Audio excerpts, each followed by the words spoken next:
pemu meet ba kumpo aba betoso na me manti dwumadi a yede ebey ensema ko twi ko breman ene se ye brobro so ne nyina yenya ye ho ente ase dwumadi mi a me di ho chia me ya fra me ADAKABRI mudu oshioma panyinu kwadwo da me ado as usual na de masi abontene Majeri osei ajiman ebo ni echi edom saso na technical production and so obey the only University of Ghana graduate wono okatimi ho your friend Frema a bankrupt oya yabiba panyini ai saso na wonya kolego hode a na ne mra ne ya deje no ane Mara Michi Mafa na fe engineering group for so no yeda wo mase a ensada Achuagbo chief engineer worker otiako na najare na nabuaje wasi ada sankroma sempro na your facilities group so there big solo dada Godfrey dodo na jatu frenu you brana na mapuna DJ Bosco Mills ni ade ageno tetai we bi event nye yo ten no undesirable ene betimi abetwem abedu obi abone abra yatena se a ye ba bedwendwene ye ho yampa se da soronko enfama African queen mackerel obapa sardine obapa mackerel poncho capsules X and Y granules araba bazin king tablet and the almighty Mr. Kill your stress ye komu amani pa na nkokomu nyina tutu ya twetwen na stress no ye di hu adwuma bi ensam so ye bebrobru so ubetimi a WhatsApp yen on 0506000909 I WhatsApp yen SMS or say 0506000909 and ya di adwa na ya na obi sabi enye bibi kwa na bibi ebeye bia so de aboa wo man no e wo se ehunu se ediempo na atwetwema a ye ba ne aba besiesie enu nti na akomra hwebedwamu a basi ye de mra foforo bi ya ba yesi bia mischief edien na atwetwema mischief be ne ye ba be kio nti ye ka se sa mra we na atwetwema ye de ba besia no na bibia ko. We are in a global competitive environment. I say obi abon ho so. Others would even put it to the fourth industrial revolution. Saying and Ghana, your position your home. The sense of urgency. Yeah, political leaders, do they even appreciate the global setting? Dear Ewawana, and then you say for education. Education. Now you share again underpinning the urgency with which Nana Ado Dankwa Akufo-Addo, President of the Republic, wotimi enrolli free secondary education ema ebaye. Na ansa na yebetimi ayesa no. Just say yetimi hunu the global competitiveness no and the sense of urgency ye hear say in the fourth industrial revolution no yanso so yebetimi afiti in. Yetimi appreciate ehunu steps a ye fa so e de afiti in na enumpo ebetimi am yaba bete ho ase sentia e wo se ye free secondary education na ye wia na ehunu the position of the child in that role e wo se yetimi rolling out free secondary education na enya hunu child ni wia e die na sequence say the teacher enso so ye behwe the sources of motivation na facilities available yetimi ahwe na hwan ne be frɛ no just ye frɛ honorable member of parliament for Bosomtwe I osan double up as the deputy education minister ye frɛ no osai ye waduchu na ye be na tenase a the voice as captured in an event to be out of Ghana near Busano Sentia Kenya na okasa asem no na fe ye de aba be die ho nkomo na bira so bebam ami atimi abusano wono no kura no ya woni hini ena wono equal access equal opportunity wonya bi ana the sources of primary education the sources of secondary education tertiary education the opportunity ban ena onya ayempo a okoduru engrofo America bia new world a chese wono wabeduru ba bi odre say ya duchum yam watenase mejo so great man. Oh, sir. Great man to the extent to say, Miko Abono. Aye. ekokọbọ mpaye na chese ohwe buzi adan na osisisi ho no na onse mu ne yebobo mpaye ya bia na me bana mehunu me fa pia ase besi eye dwoso ana mehunu o billboard ana mehunu antivic so billboard ana me say na yesu so ofiri hini na ebe a say mensa makonta okra say you do na ebe little did I know say you are going to make an impact in that area. Thank you. Answer na ebedi ho nkomo no yemmo voice na yentie yes our voice no baby a efiri ya Kenya ho de adu kokoduru Kenya ho na yentie de ewo mu yentie de ewo mu right yetie voice na fe no yetimi aba. His Excellency Honorable Uhuru Kenyatta, President of the Republic of Kenya, Cabinet Secretary for Education Professor George Magoha, other Cabinet Secretaries present, Principal Secretary Chairpersons, Chief Executive Officers, Vice Chancellors of universities, parents, guardians, distinguished teachers, guests, ladies and gentlemen. I'm honored to have been invited here today. About a year ago, I attended a conference here, and I had a wonderful opportunity of being in a group picture with the president, but I was very far away from him. And now, I'm so fortunate that I'm sitting so close to him. So, those are things that happens in one's lives, right? Yeah, things can change. I'm very honored and excited to be in Kenya. Kenya is leading the way in education reform. And I tell you one thing, I was not invited here because I'm the Deputy Minister for Education in Ghana. I was invited here because I have many years of experience in education reform in America, where I taught for 10 years and built schools there, charter schools in Los Angeles. And when the president of Ghana, at the time he was a candidate, came to California, visited one of my schools, he was amazed that a Ghanaian could go to America and build schools there. At that time, about 200 workers who were working for me. And he asked me, would you consider coming back to Ghana to help me change the education system? And the response was, yes, I will consider. But it was not easy. I grew up very poor in Ghana, and I was in America having the American dream. 200 workers working for me. A black man in America, and it was a good life. Then somebody is saying, come.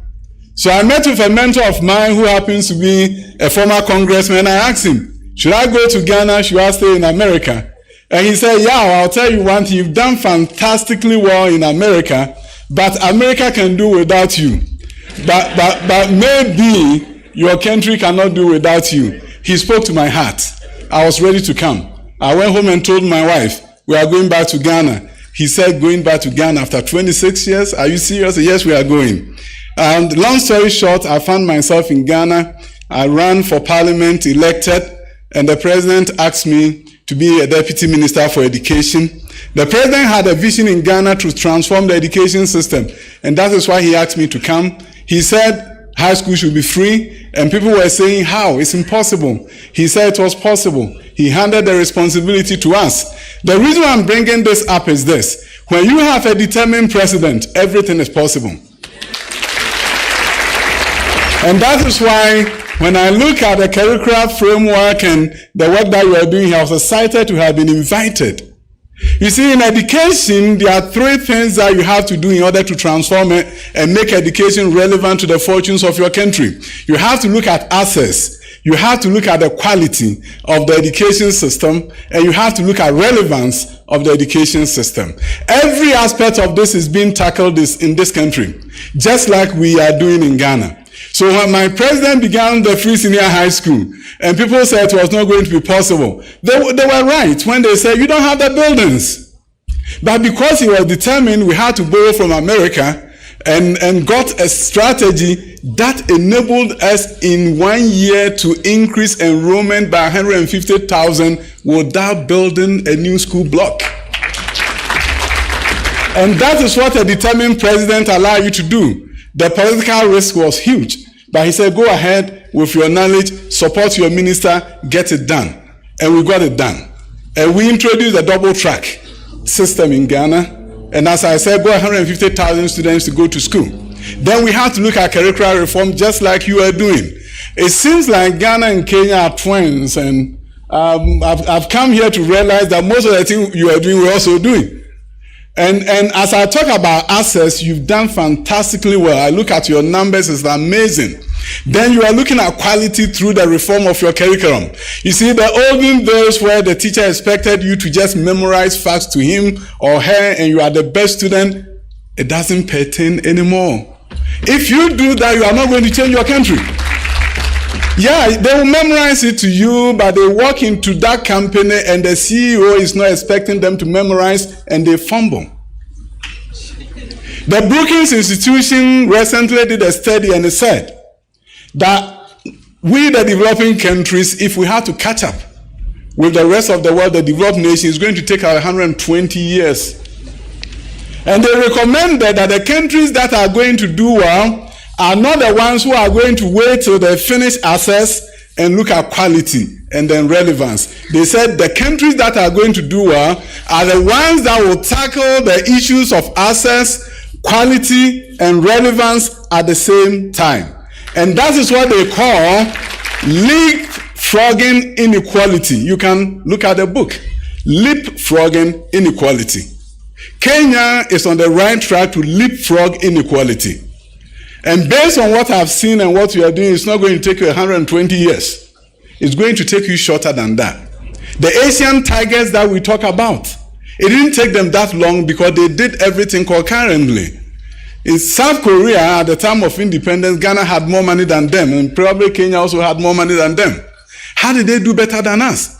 They did it concurrently.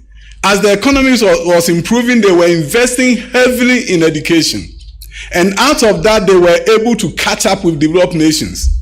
Our GDP in Ghana, gross domestic per capita, was higher than South Korea. Recently, South Koreans came to Ghana with a group of investors, their Exim Bank, and they were going to give Ghana a loan. They showed us 3 graphs at the Ministry of Education. The first graph was the GDP of Ghana per capita compared with that of South Korea in 1960. Ghana was way ahead of them. They showed us the second graph, which actually looked at where we are now. Per capita income of Ghana and South Korea, and of course, they are way ahead of us. And they asked us the question. I was the chair of the meeting. They said, why do you guys think we are now better than you? And of course, I was scratching my head in shame. Somebody comes to your country and asks you, why am I better than you? And then they showed us the final graph. The final graph was a gross tertiary enrollment ratio of South Korea and Ghana compared. That is, if you take the youth between 18 to 23, how many of them are in some kind of tertiary education, whether it's nursing, teaching, any other thing at the tertiary level? Ghana was 16.19% and South Korea is 93.6%. So they said, this is why we are here to give you a loan so that you can build a university. And I promised myself that the next 60 years, I don't want my grandson to sit in a meeting like that. I want to tell you one thing. I landed at the airport and I saw the airplanes and beautiful ones. We don't have a national airline. You guys do. And you said it's the pride of Africa. And truly you are the pride of Africa. Because it really made me proud to see that another African country has all these airlines. But also what occurred to me was that if I look at the example of Brazil, the Embraer aircraft, it was a university that partnered with MIT and invented it. So my challenge, and I met with my colleague, the Secretary for Education, I said, Mr. Secretary for Education, when can we create aerospace academies for students in primary 1 all the way to high school? Because that is what is done in America. When I was building schools, we are not waiting for the students to get to the university for them to understand aeronautical sciences. There are schools from KG to high school focused on aeronautical sciences, tapping talents of students who are interested in this field across the country. And when we do that in Kenya, you will just not fly airlines, but you are going to have children who will be excited about transforming this country to do through the aerospace industry, and your children are going to build the airplanes that you'll be flying. And I tell you, I know what I'm talking about because in America, it will take me about 50% of my effort in the classroom as a mathematics teacher to get the student to pay attention to me. I go to Ghana, walk into the classroom, the student will stand up for me, and they will not sit until I tell them to sit. The children of Africa are ready to learn. And if we don't get them to be the best in the world, it's not their fault, it's our fault. And that is why I want all stakeholders to rally behind your great president. His vision is clear, and I'm not saying it as a politician, I'm saying as an education expert, as someone who has a PhD in education policy and administration from University of Southern California, and somebody who has built schools in the US, that there's something great about what we have embarked upon. There will be challenges. Okunkunim kofe jinane so akwara padi kokwe hu ededa mana ekire no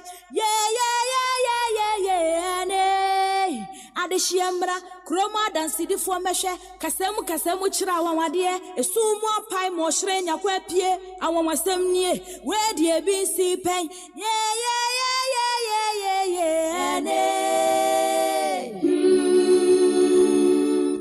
Utie oha ekchi ponkno Needs FM Ugusutie Needs 100.9 FM so mementi jumedi na yede ebremo no na in the studios honorable member of parliament for Bosomtwe Ewasante on the ticket of MPP na osign double up as the deputy education minister Osayaw Adichun na watnase na okasa ewo Kenya na okasa enkwada ewa bibrem aye krado say yebesua de na ya ma wo mo anya adepa na nya wo mo mfomso a na ye mfomso a no say education no hinge on access, quality and relevance. Next aye ojuchu wada Roma Kenya ho voice ye tie edie na ko wie ye ntia na wo ka de na apesa wo kan na edie kura na mfaso de wom de magana ni akoda. Yo, Minia, medical adawase. Abraham ko Kenya bae. One radio station amete say asama mko kan ye ubo ho de ro mi do ase. Say wo ma Ghana fo ete e ma e course kra e wo Kenya. Minia, de wo mo say na Kenya man no afiti ase ye nhihye ye onwoma asuamu a. Ombetimi do onwoma asua na kosoro akwanimu amomo anasesa. Na manfo nti ase. Aye ye honum teacher for CMP awo for CMP de na akofa bai ada na teacher ni ko school a okokira de no so makola no so nkire na dwen na de enti na etua teacher ni ne ka no de ono na enyina ho makola nkasa enti na nti ase enim na we na Kenya mampani ka say omo fa kwa bi so no ma kire o ma ni mu to omo National Education Week na National Education Week no e na omo pa obi a obekasa no atimi akire omobuta esi omani so ekwa mbefa so Kenya besesa efa ngomesua mu na ho na abrantie bia no aba Ghana no abeti se me kasa baabi e no ho ka kire minister ne se mate obi a wonim ngomesua ho asempa o ye deputy minister of Ghana mukofa ne ba o ne betimi akire Kenya fo mama de yeye omo ate ase entina omampani ne se nkomokofa broni bi o South Africa ena omo eko abefo kwan so afidie su ko hwe ya no mko hu nsema makeka ka no so da bi ne mo nkofa ne mra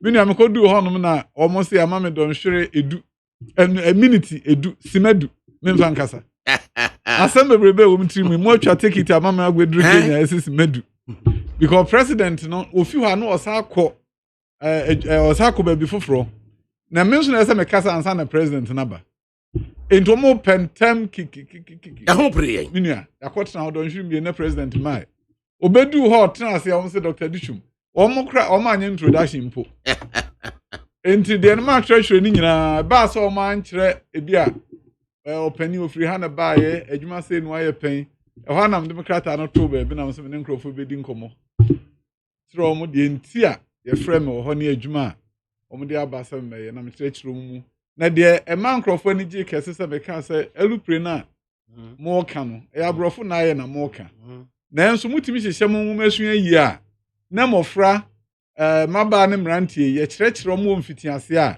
ebedu mre bi edupre mo ka no eye wo mo na be hyehye ama mo aka enye broni na be hyehye biem eno ene ade a wo hu obi memem ha nyina minua yakodu baabi a said odi kan ye no the fourth industrial revolution baabi a enema ekọ minua se ebie ni kire wo a wo beka say double track na monye no quadruple track na monye make sure so obia eden ekobi because anya say beja nkrofo wachire enti no say won say sa na me bi ase a wo behwe bibi tra no akasa na president oye we aden we we kwa ha so ni president Akufo Addo hia na o ka enwumesua ho nsem de wonim ene de opeso de Ghana ekwa emre bi amnesia am edin ho agro and say president one education minister they said the champo yes sports minister no na osre na no kurani de omampani nim fa enwumesua ho a wode nani so ade hunu ahye yensa e wo minister of education a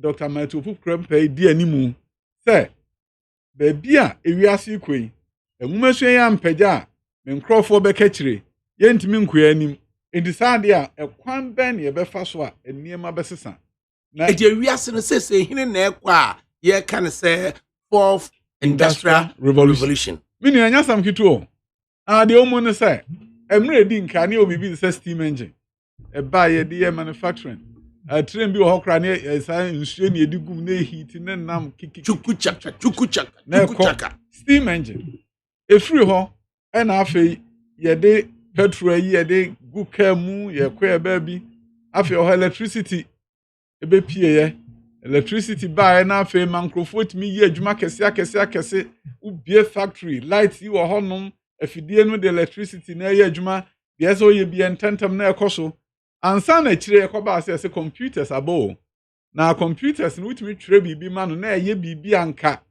enipa kra no wadwen yentimi yeden enye na afei eni akoduru baabi a enti wohwe steam engine ebre no first industrial revolution electricity by a second ansa na third no any computers na afei yakoduru baabi a eho no de ye call the fourth industrial revolution na sabre yi so nim sabro chire ye soka bi ahwa enipa nka ye friend driverless cars utimu a eno as baabi efeso okobia o kasa kire no na de wokọ enkopim ne yonko ennam kwa no mutin na okoka bi ba onim se de osi ehihye no ho se de car no mebom minua me no ti asesi am school of America metimi akom phone yi so na makoso sesi ahunu classrooms the teacher for chirade anam nchire say what aye ship out obetimi ahunu you be o her friend internet of things and say ufie wo de ato abefo kwa internet yi so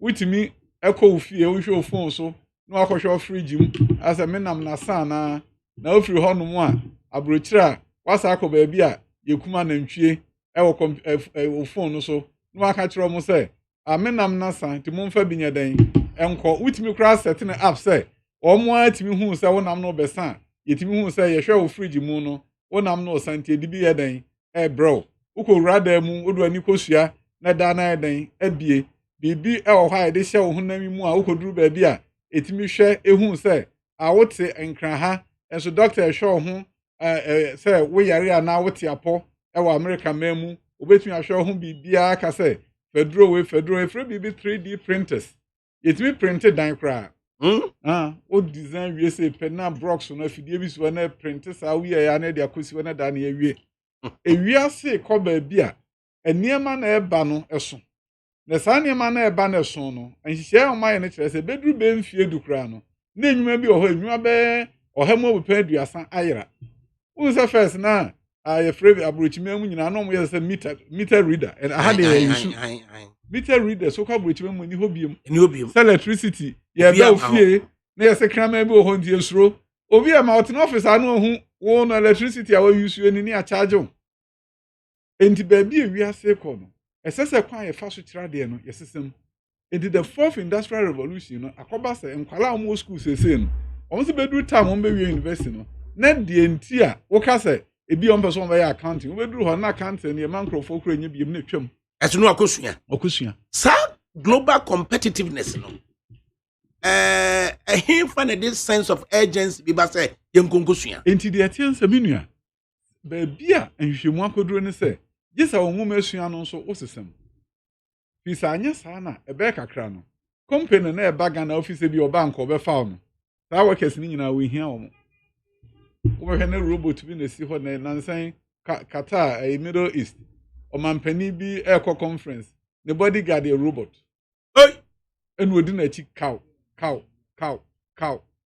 And Tibet can now bodyguard or to mean saying, let me hear you. No, you're redundant. Why are redundant? This year, person can be my control. Now, or no. Say, when you be a not you moved on, so better say who say meet me a yet at the phobia. Walk him. A Tibetan revenue. Now, a cobasa in the Padona, a Juma bear now bay. And I feel you're farming, said they're making ya. I could do baby, who's a quanya, yes, a year farming, make quanimun 10. Say, Antimi and Shambia, on the greenhouse abbey. I be, would yet, boy in a camera, and now so I born a camera into no, more be a how, Betty tomatoes is, I had to do we are wow tomatoes and with the awareness assassin or coin. And near Massa, and noon tina, and you should mark obase. A quiet faso pa, ye bet me a gina ye and say, ye mayan qualano, agimu do. The present crop of political leaders, as per Nana Danko Kufuado Nene team of education handlers, Omo appreciate sa fourth industrial revolution, sa global competitive. Omo appreciate. Nana Danko, there's one a team leader. One crowd be preachy actual. We need to quiet. Ben is say, Pow, bet Kang Mission, whom so much will be craving one.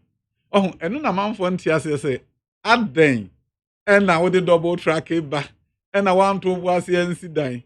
Minia, my man Cassie Ventura, send me a see what was some train, Croby the Diabing, na ye train, and I'm ho. Can I know training at trade Diabing no do Kumasi train station? The Diabing crew, from Fen the Diabing. I'm fear chairman, ne train or honor. Ne train man no the omoye. No chrono cosopa. A bedroom may be a train, a freeway, a junior be anyhow. Sabi union with free stream no yajmo honey chrome for you. I say, queer no more. Now, when him say, and son a free senior high school bebano, a fibia and Calabia, you know any team cost can school. A fibia or crab back, one fibia be and could be. Now to me and Sunny, almost bo jack a sea or diabe, and Caleb Dionum, a senior high school. It's a 50. You didn't see that. Free senior high school by and Kalam Martin Fium, Infiance and Fiena Muninaji, boom, and Omokushim. I just said, my ma Abuja, if we say, and Qualadio Num, every free senior high school. I feel back. Otherwise, in Combe Day. Minia, now, Ugo Shese, the quite diamond knows him number more, some of them, you know, one number more basso. To make one my printed certificate, a more awuphobia, and I'm saying, Moji na nado danko kufuadu tu musa sima wakane no kremodo mo mako me boma baso asa mujitu mu ubo hanko kaso ye se ba nkra oboa ukwaye nhwe ayesa tetemia me na nanom na yede ya Santra secondary school badjo so ana me na nanom se da bi yamne amiemfa ye fense yede mpe school emma adehia meko school ma ye nkotwe to ma ene se ya Santra kopie eye tano so as ebuako ye enti wunim Ukopa na mse almost dana nkwala ni wie nsohwe na omo eba no we ne trunk ne chobo the cinnamon for badge so yeah the car na de be bakura no car na be yo be bo wo kromu akwe square dwan square dwan yes asmesi abo aduaben ye ni na minu me ko ho mbo odwa no enipa esu wo ho ne doso obo ho was kame minya bia kama brabo enti say enusuo just said they've missed a great opportunity. Great opportunity. But okay bibi o say ubo awofu abaso since certificate my almost say omo je nana ado dankwa akufu ado program ne boshe no etumu because ye kuye chikakra bi incident happen wo dwoso Emma incident happen wo jusu ntino no Kwame Nkrumah kan so de ya Santo eba no ene se Kwame Nkrumah fa no fuute nko yempe incident happen Emma Kumawu hine be matu achampon wo de Kumawu Tunba Kodia secondary school ko ye no odu afijase kura gise de no to ka achi na ye de no doji ko fanwuram ye pe na bo no afijase ye pe na bo no ojoso ifisa de ntina eye be matu achampon waje Kwame Nkrumah policy atum akofa school e de aba Kumawu entino the position of the traditional leaders in accepting government policies at the same. Very important. Minia said all kind of a pepe. A driving for drum boy, no more bodra. Aka say, ye mammy, no ye papanum. Moje na nado danko kufuado, etumu, eji ni di. Afie di nka no kwale bia nko. Fi se no mu fi se eboa.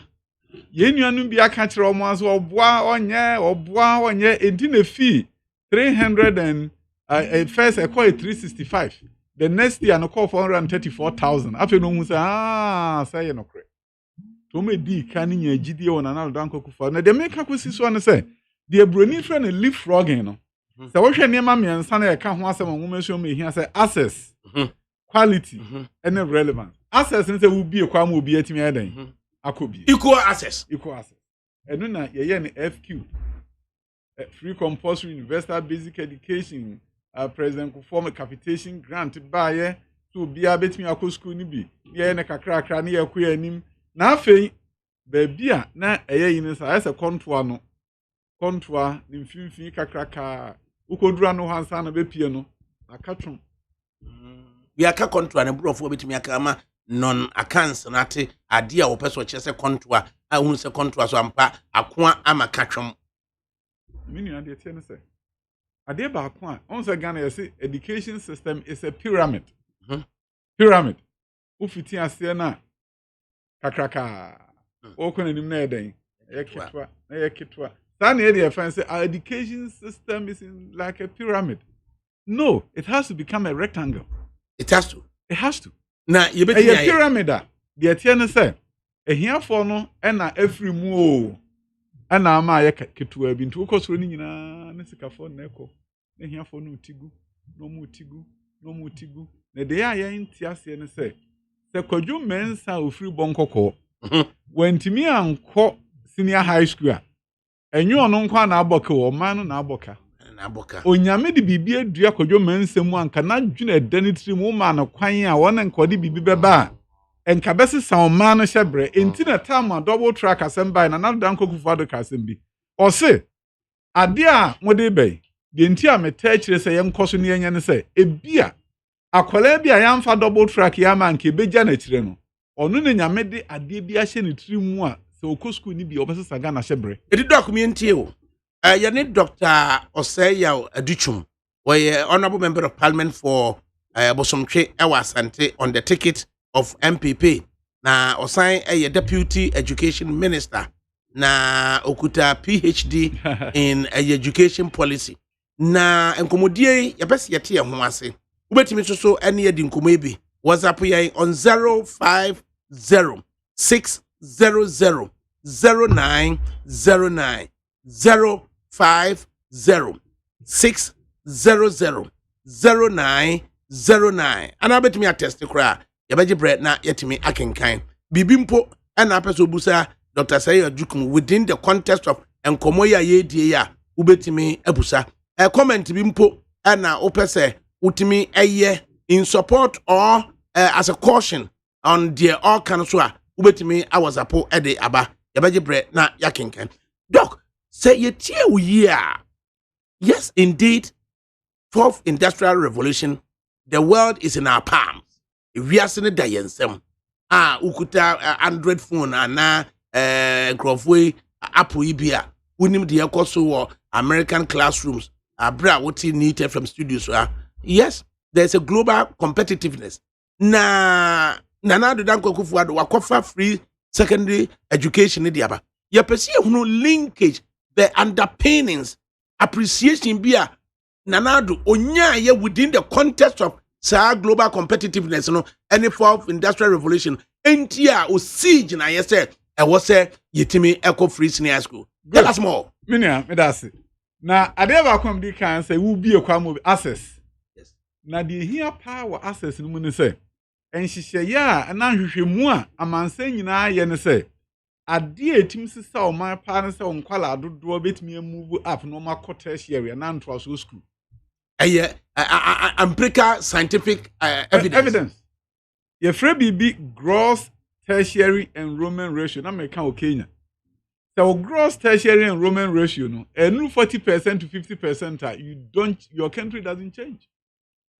Stagnation. Ebe kosro number form if he said the woman say enipa dodoɔ no ensua de enko ya ma na adwuma bi a wotimi ye ne pa kosoro kese ema productivity no entimi nkosoro enti the gross tertiary enrollment ratio ne say wo fa maba ne mrant ye mfie du nwɔtwe ekopem aduonu miensa ɔha bia no dodoɔ sɛ na aduru soro eno ne beyi saa pyramid na free ho enti wo hwɛ Ghana sɛ na meka ɛwɔ fidie no so no Ghana samra me ko Kenya na 16.19% yemfa ne sɛ ɔha enipa ɔha bia obesi ɔmo abɔnten no na mu du nsia ɛna akɔ school akɔ manim akɔdu nto aso school na ene kran si du nso na ɔmampani abedi akyire president vice president Mahamadu Bawumia ka ho asɛm wɔ Cape Coast yakɔyɛ manifesto launch no Ghana 17%.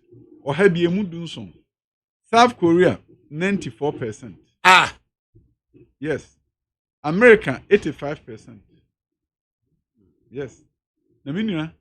The one rule for say for China for cover 55%. Omo cost run 10. One hiti for tan cost ra. Wo boa. Wo betimi aye de oye bia because wo build the factories a omo na pejam.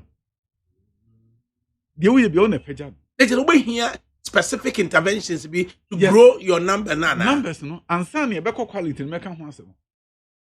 Enti ese access no wo pejam madodo na timi ko enti so hwe manifesto na.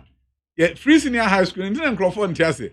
Enye se campaign promise o. Na nado de no opeso ye ne se tertiary no na de me nkwala na be ko o manim ama o ma na ko na nimu a. Se me improve secondary. Secondary na ye bridge. Bridge na nsuo no so be na wotwa tertiary no. No akopeja amai. Enti je se wo yi secondary contract ni free ho. Na obi atimi fam bi. No fam wie na peja dodo no tertiary. Minua se bedu 10 to 20 years you come to Ghana. Wo be ka senye Ghana. There's intervention ya ye no. On access in 10-20 years this Ghana should expect a change. It will change. This country will change in front of our eyes. Because some previous the ocean health for the country. Almost as a senior high school and sana will reduce mortality rate. And ma also move on. Senior high school. Almost say this is no cry at the ultimate fat akola etu this is me ye. And sana sa obano so no wakosia biology. At the coins also share a born on home ba ne ba ho ban. And sana obi go catch and say kwatiti adro we num na wa mom pa ya ma wa oba no that ignorant. Yes. Why yi sa ne me nyina afi ho na oba no ho ba obehwe na e ma dodo ko wo so kra na. This is imumu ni sisi ni mu agina. And san enti health nko ano e ho ne ma e de ayi no education de ba bebrebe. And san and some aye can say population growth ni ade nyina wa tena ho ache enti population growth no so akofom. Enti ko fa health and san wa ba labor productivity. Akola we gina wanim na aka sema kire na wokan ano no so de nadwen aka ho de ho ne de beba quality no wo bie access no na dodo kwa na se wan hwe quality no nso yi a emfaso kese esese onya no unya enipa na wie university but wo ba wadwuma mu a ontimi emma new ideas ma company ntimi nkosora emfaso no kofom enu nti no mo se enhwe access no nko a esese wo hwe quality no nso eso ka ho eka ho wo pe ade bia broni friend say 4Cs 4C no de din kan eye collaboration ye adwuma bom on say be pre conference show nya nko ana na me kasa onkrofo nyina aba entis wan kire nkwala no say nyansa no eni ba akofo trim na kwan ye fa so a adwenkire ani nimdie papata aba no say enipa bebre kasa de broni friend say brainstorming minia edun we bi na say ade bi ohon ma uno bi kasa na ba otrim. Yes. Ye brain no sa na tie. Esasa wo de enu twi obi de ho na soja. Na beto otrim preko pe. Wo nko na ahye ofi ankasa adwen ne ma otrim. Ba kodwo kan sei adwo kan sei mu fitin ase kra na munim ba bi amokọ. Minua temi ya meka sei wo de nipa du egu dam sei. Momi anwene kwan fa so a ye company be company kese anam man Ghana be change no bi a opepa sei. Asem na mo kan ani abre so be ya idea mu benya ansa no free dem ho de be yonwanwa. Eni senkwara ne be school na mo obi at ne seat mu sei eye na adwuma no amoma nkom ho amom an collaborate ensua say Kojo ka say teacher ni ka so dey one kan say me feel say kan say who say be fi ho no na de omo hunu no chen de teacher ni kire wo no collaboration enti na etwi mu city krom kwagina ba akofo so ni di enti no ye kan bo musa na collaboration no na di nim de kase aba no wan fa no antete nkwala na o school a obadwum a onim se de sie no na oye selfish oni nknama na etifie obi ka sam a ye free bibi ho there's a difference between hearing and listening. Hearing it there, met the awokan. Listening is a me found the awokan kwa junjimu. A junjin honsa and son American biano. Na me di minyan sa trosso. By hearing the awot me, as my American, but you are not listening. Yes, a win pit no should be beneficial. Intina forces in the ending kind of collaboration. And son our critical thinking. Minia oba humesium. If be the new Bloom's taxonomy. Taxonomy no hasma and one who could sit down so here plan. Aye. Aha. No ni bro focus ya kai. Taxonomy no. And say, wo kwachira dia wo plan no anything. Anything. Wo to akosro ana foundation no kwa na wo hwe. Enti wo chira dia na say foundation kwa na wo pede a. Wo bu so say what is this? Why is this? When did this happen? How did this happen? Minua eye papim. Unru babia. Unru edano subo. O person kwala na dwumu eda broni free bibi creation.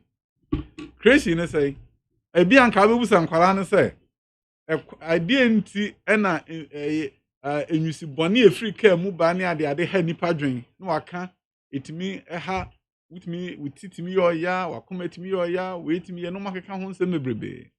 Be bi ankwala na dwum be dofa nso be kan say kwan be so ne e be chichiri kura sa ade ayeka ho asemu yi enyusi boni ebi ni ho e so hanan so mo potential enti eno no on ba be trans collaboration no mo dwene na o ma dwene no collaboration no odi edi nka no na critical thinking na eden aba bisa asem na wakan no eni book no onwen on krakra na onwen ho da critical thinking na afi o ma creativity na bem makro bi atena say ena esa de esi me design car ni say esa me ye car de battery na ye adwuma and the pollution bi eden the critical thinking the woman aka say creation no ka so mon kan ma dwen mum no any critical thinking na dia ba creativity ne de omo so ba dwen ho say be ni say and sana communication e kwan ba so na de ya ye be chirechire mu akire nipa mu ate ase enti se wutimi nya 4-6 no a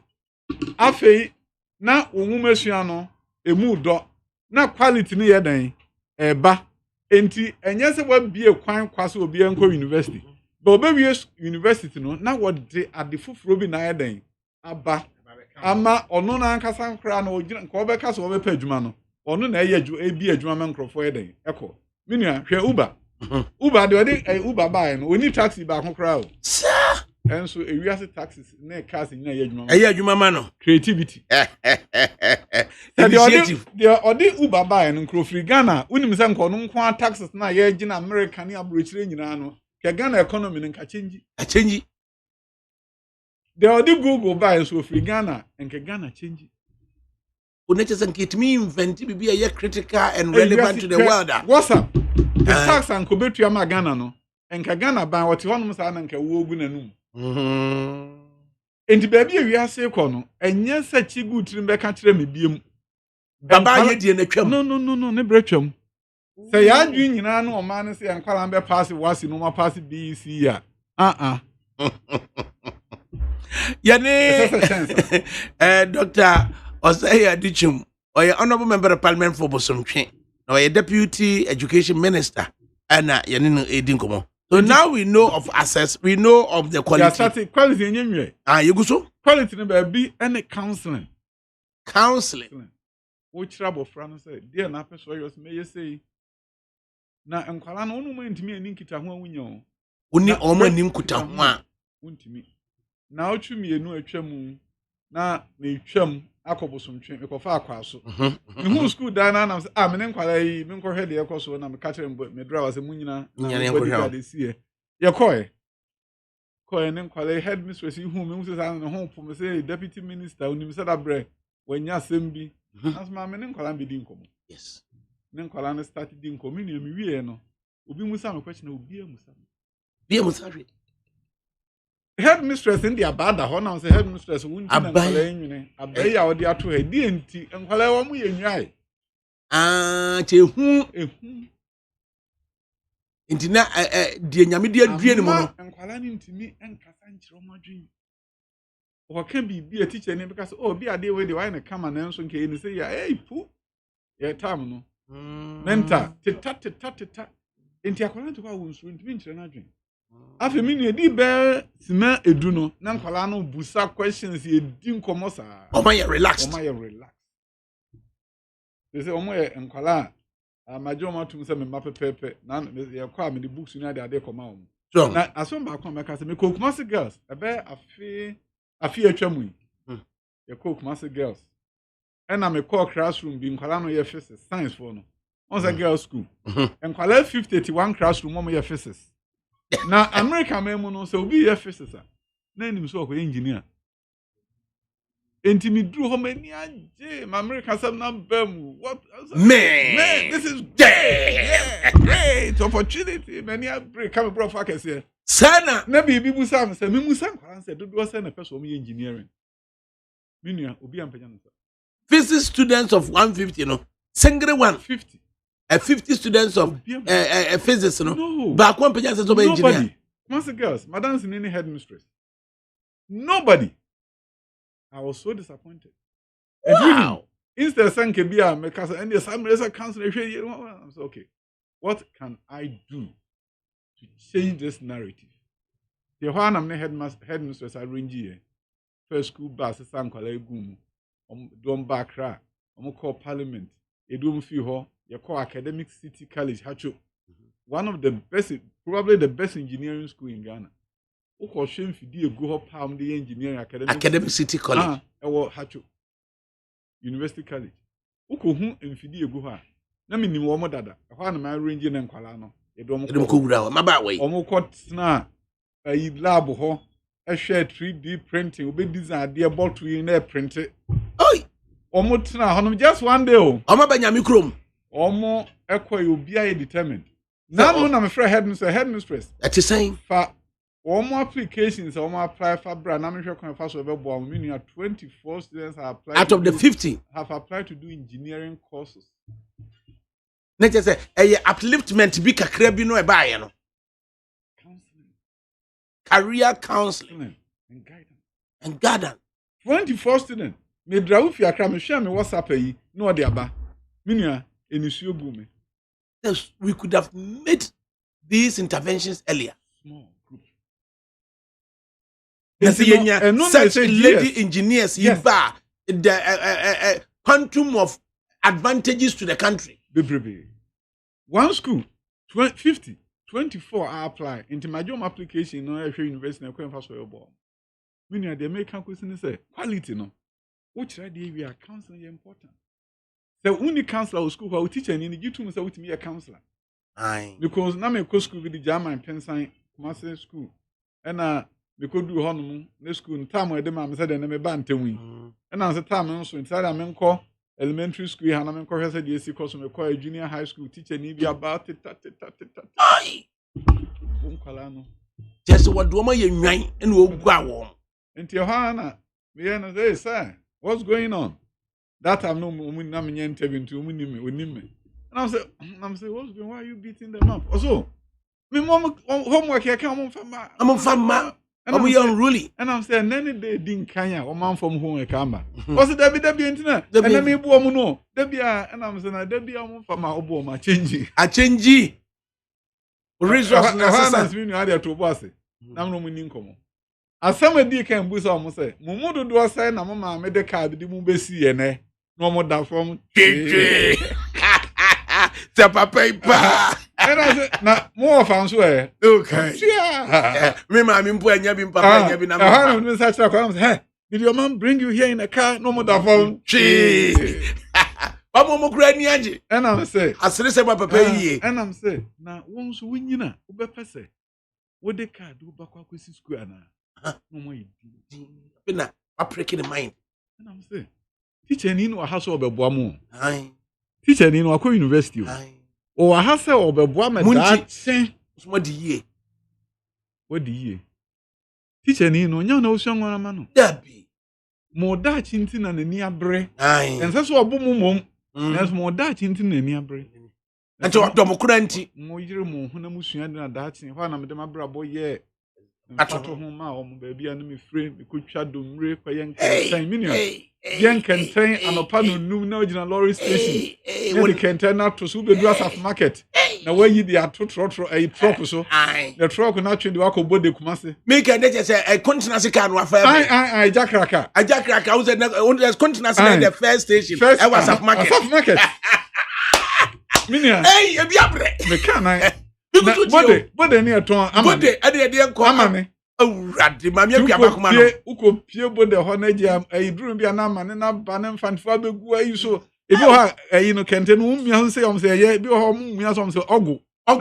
de bankasi mfuaro no na me nua me tron kente ni wi a bia na mdi kan wo ekọ e Methodist book depot mrom me ko hon makoto me book am am tro nyina me kai oh essay actually ho na makokan Adventures of Yakentinka oh minua me am to me kofi am kan me book because ma me won ko school da na akoto book am anti ba timi di we kire nkwara no saa muti hodi so the metre no say edurumre bi na se ni council wo teacher ni no wutimi edo abrabo toto ho na nkwara no de edurumre bi na aka so obehwe de ombe ya hwe America mem na teacher for school bi na omo complaining nkwara we mpa disua e na school no ne wo Latino for Asia for Africa for kakra na African Americans and the teacher for do I abrofo tomba hosa no mbo ofu nkwala we mpadisua da kro bi na bi gina ho no mo kasasa nkwala no mpadisua e ho na nyame de bi tu mitu na musom se na mu dodo san e na aye live gas ensu ofa obi ankrofo eyi wo mo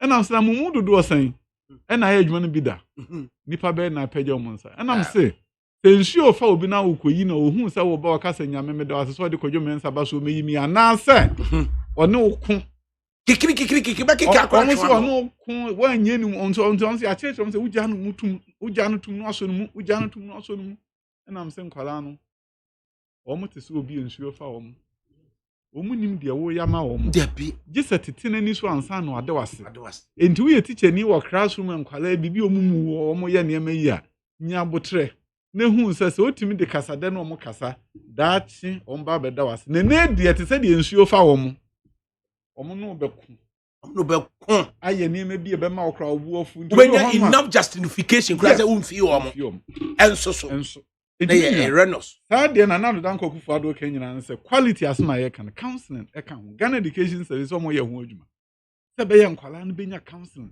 ansa na de nkwala no sua no nso ya hwe ho asma kan ekwan ye fa so kira de nso ahwe ho asmaka what is a Ghana education says for the new curriculum ba ekwan ye fa so kira de soronko na nse no motete teacher fo na me nua de ba akon mamu na ni ho no say na ye bie school ye head am fa da bi nsi ho say that way de nkwala nko school a teacher fo nkwan na ye kọ de brony friends say continuous professional development okwa American friend people free day nkwala na me school a teacher fo ba na wa kire wo mo nkwala na be ba no ma ye ready so be kire ma de they say Professor Pukwa Mankwa minister Emma Akwankyere Sabram no kasa Director General Education Service they say odi biaba ansa na ebe to school mu no na bosumi ense bia da wo ho no amukọ na ekotete mu ankwala ni ho professional development day teacher for bebrebe ju sankonu yi ni sika na odi akọ professional development day bi sir na ko ba say na nanu dan kwakufu ado say dien pa na mba ya ye school be sesa na etimi abo amo me yetumpon ade ba ako a ye de to nanimu no say entity ya de ma teacher for no ebre nu sua is a teacher for entity ye mfie mienu na ade afi ba ako akoye teaching practice ukwa breach be mu mfie nan enti bede no no teacher ni no wonye nimde kese ansen wo de na nkwala no so ani wo kan this is yet ase yi a na Ghanaian teacher no trainee no oni greater access to content any strategies e dey try there into oma ya de kra oma ya de papa say omo atimi ya de omutimi ye no obi di mfie na na e dey tete no wo de asi mfie mienu abrofo no mo di fi nyiresi abrochire ba ya fine no so mo twam because broni bi akwa Britain ye council 2 years and I'm 2 years is enough. Who would fear nice at the 1 year crack for professional licensing. Would you fear me? I didn't fear me, no human. The omum background so be who say me nim omo systems. She said me no honor me ko ye me there. Let us say we are still on the quality of education. Yes. In the same no ka say ye fiti and say na na dan kwaku fado bi e kwa atumu a teacher for etete omo ko mfie 9. Na mfie 9 no de e fe ne say enka so obi anka wo mpese otua sika kese de teacher allowance nka otua mfie miensa na akwa ni mfie 9. Enso se sebe ye nwoma sua betu mpo no ntime mfa ho se me tua mfie 9. Teacher allowance. Oh, to not just say associated cost in 4 years, no. Higher. Higher. And you cry 25% more. 25% more. Sana, and no chino so no teacher for the baby in so market piano was trophies almost starting at a higher rank. Also, we share the panel, a home so a kenny, but she had the affair. And sana, and no chi nina koba a year. Once I saw her as a teacher for the abroom here sandwich in here top up. And you know, to have quality education, not just access. No. And nothing our secondary school, that double track by and Crawford has said me.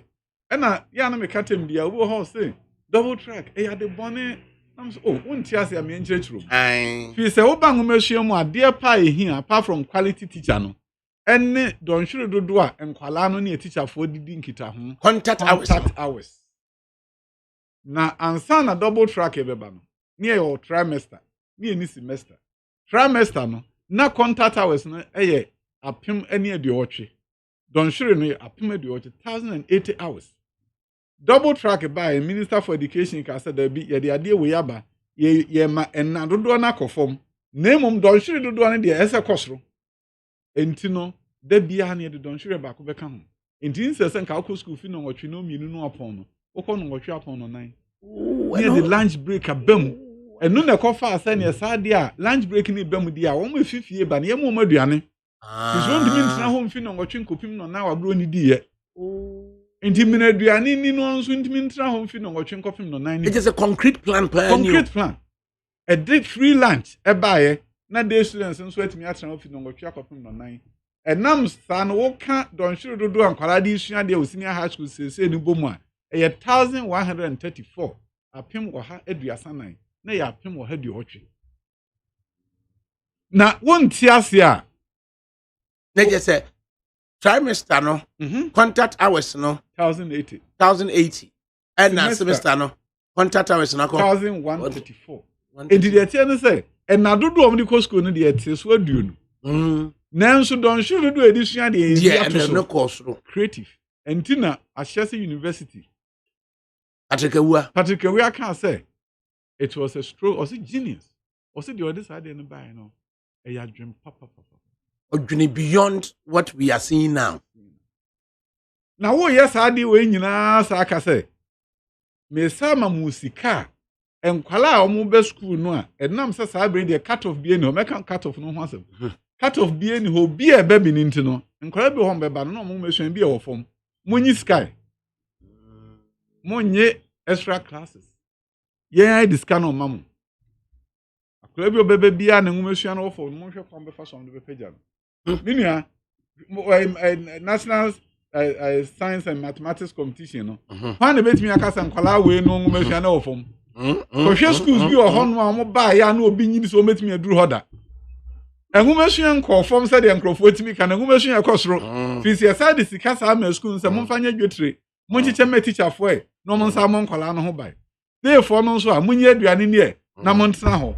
Ebredudu edition de no so a mo mfa 5080 nko 1134. Eye den and a double track no ebese nwumesua. Now, is it a case of communicators were not carrying the country along now? And no ka ho bi. Na sabe de omu no a on say make say there's a difference between say me tio and say me ti de wo kan.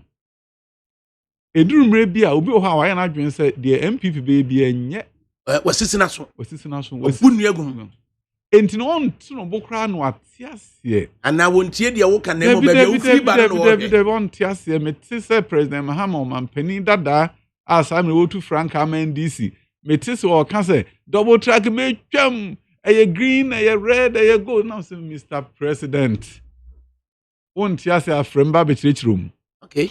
He said what tia se a eye de broni friend say leapfrogging strategy on some di kan say Brookings for say ye pese me kasa mo kan o say ye pese ye nwumasua ene abrofo de ye fa je se mfi o haduonu nsia no kra mo ko haduonu ansa ne atom no mo say because access no yes what the be mfi aduonu o ka say late Leo Cran ka say mfi aduonu ansa ne esmi asidan enti we access mfi aduonu quality nso bi ade mfi aduonu ansa na relevance nso aba wo kan nyina abomu a na wo betimi aya just say with the leapfrogging strategy ba leapfrogging ne say ade a kade adua benfo edi mfi aduonu be ye no ye de mfi miensa aye leapfrogging yeah apotro ukotu nu nsuo ho a owia kire ohun wa edan ohuri ene broni say leapfrogging na wo kwana nim ten Otherwise galloping. na wo kwani enti no ade anka ade mfi aduonu be ye no wo de afe anan aye enti de kan say minua so wo hwe double track na adwuma de ba say be na no mampani kan say me si square adan na square adan me si wie say pe na yi double track na fi office adan aba na double track me hia biem na minua ade ba ko a ewo mu kra no say ohun ye wo say wo yo mampani a uhun say fourth industrial revolution na say won crofo nso nyamu nimdia no mutimi di nkunim wo. That is where woman penyin no what ase what is happening around you obi abeka say nye double track na nya de kitwa so mampani be onye obi anana adwe ye ne say me crofo timi epagya wo mo a hwe enkwala 400,000 enya secondary school akọ e wa bra nko mutimi nya bi nko double track abe bridge gap apagya any free senior high school na apagya enkwala 400,000 amram no ka senka dua benfo nkwala ebe dua 90 krom ho ana dua na nwotweti krom ho no mu a enka munim de omba ye wunim tam a omu wie ye pe ekrobi school bi wakra high friend Institute of Design and Technology East Legon ma me no ho no ye Constant Swanika or ye adwuma papa Swanika busua yes master card for amuska om de ye adwuma fa nkwala omu ye nsana no adwuma edua benfo nkwala enum ana bedru what to bu free wood abu fa bedru East Legon ha on bedru ya me kwesi omam do mo ko mo man kran da nyame krom no mo bedru enkran onim ha ai onim ha o hwe ene baby o da kama mame no asiesie wo mo ema the IDT ye no enya sam ketwa ya me hu binua double track enti free senior high school 50 students eda achi aiden asesa enti sa won ti ase se wo se me ba me twam be mami ya wo ke Mrs. Swanika eja kwakwa ese tete wo bi kachi dem kontina se ka bi papa de fam safrane na watwiro animo no obidum bie and watwiro businessman afrane what you say papa frade ti ase say a young man and obi atwiro dia brem ADAKABRI kai papa frade obidum bie businessman on the D card in your plan bus they no mo ya yin bi ba na nya sam kitwa enti no obidum bie asma okay na nado abayi obidum bie am nkrasefo yes enipa amo hyebrese sansa won ti ase a busa wo se obetwa double track enti no mo ka se obetwa double track me hu se ne obegu free senior high school tenenti ya double track no eye the engine a di free senior high school car no nam sabre utwam a car no entimi nko helping gear minua minim bibi kakra fa nwesua ho double track nya Ghana ni fro ikodro abrochi memu kira de kakra of private school say security guard na California man say sabre no omu senior high school no omu ye ni mfie 9 ko mfie miensa no so adan wo henefa ehwa anom so sade a ye the double track omu fie year round school ye di beba omu de baaye ene nkola ni nyina nya school koye anche na Mexico fu ensu dimirika ba California be sua ye there be omu ba Mexico fu ano ehwa anom primary schools ni nyina omu ye the double track the be ya nkola no ebenya school adan akofi se ho na mra ne sha ba ne sakola bi eso ko school yes abani difo yeah endu ni akwankyere so be ka se me the cut off excuses be any ho de ne ye na organa ne ye di ahiafo awu ye frɛ bibi cut off ne ne sen ye be school no near Busa Ghana Education, the headmasters, Yakubus almost say headmaster. A quando do say now was space say now headmasters in 200 with more 100. Ye can't bomb one, a beer who's okay, your space you need 300,000. 300,000 no, and quite exams don't say 450,000. Near Casa Sadia, young Peggy pass no 28. And that into me into my pass no way. What if you say ya more school one pass it cut off any idea cut off in the idea. Ye dia sell brother. A here for do draw and qualance in intiminko. Na me nua reho sema na sa wo mu ne se na omukọ computer placement system na ya catch private school for semumra na private schools na bebre start bie no mde nkwala na ko gu ho na okọ ha na private school na catch say ye do aba ha uni kapre eso tueska on tueska yenyo the schools no na do dan kwaku fu ado ka say cut off uni ho bie mu a nkwala nko ho bie fi se na nkwala e ko ye o ma o mu ni choice and Kale what choice in the GIS? Yes. Christian Academy. Yes. Galaxy. Yes. And the Omo Papa no cat. Almost a honey a pair. By Christian. Wouldn't no call a cry. Wesley gas was men call. Menam for Coco. I wouldn't call Brew gas no chub men call. Not Omo yet. Omo choice. Omo any choice. And na Omo call certain private school. And nam say cut off. Pass no way. Ye the idea here for no sa kopim say na do dan koku for Dubai no say me nye free senior high school Abraham they cut off over. So now we are exiting quality into relevance. Then you come to relevance of the education system.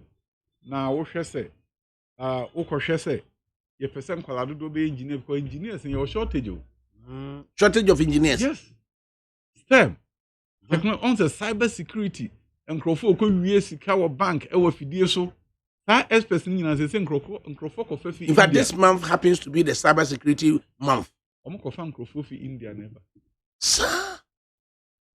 Na, ansana, you bet me nyasa ni pay nyine bino. Yes, you fitting as enter. Yes. Enye university asem. So mampenia another koku fado say all any science, technology, engineering and mathematics centers. En kwale benya sa akwankyere. Enti me nua duonu na sabre wodi kan wo sie STEM no na nkwala no anya sa adwen a yetim de yesa enyuma we ansa na osa hwe creative arts ene ohun say creative arts ya de epagi o man relevance no epagi o man pa creative arts no okwa America mem na Hollywood a watiati seven previous anya sakura free street so an okoye Hollywood ayo wo schools I friend schools for the arts wo ko ha ye wo audition ni ade nyina ansa ne ajo school ni big Los Angeles County School for the Arts say Chicago state bebrebe o maye bi Atlanta Georgia movie industry peja no ho pa o mo say school ni bi o ho enti nkwala nketwa no e ho no mu fitin ase obi wo class 1 class 2 ni ma me so hwe ne de wo simi kan nwen 7 ade ade say ko school for the arts tema na chese yeti bi identify na san kwala no e na be ye movie sa ewiase nyina behwe amedi sika bagana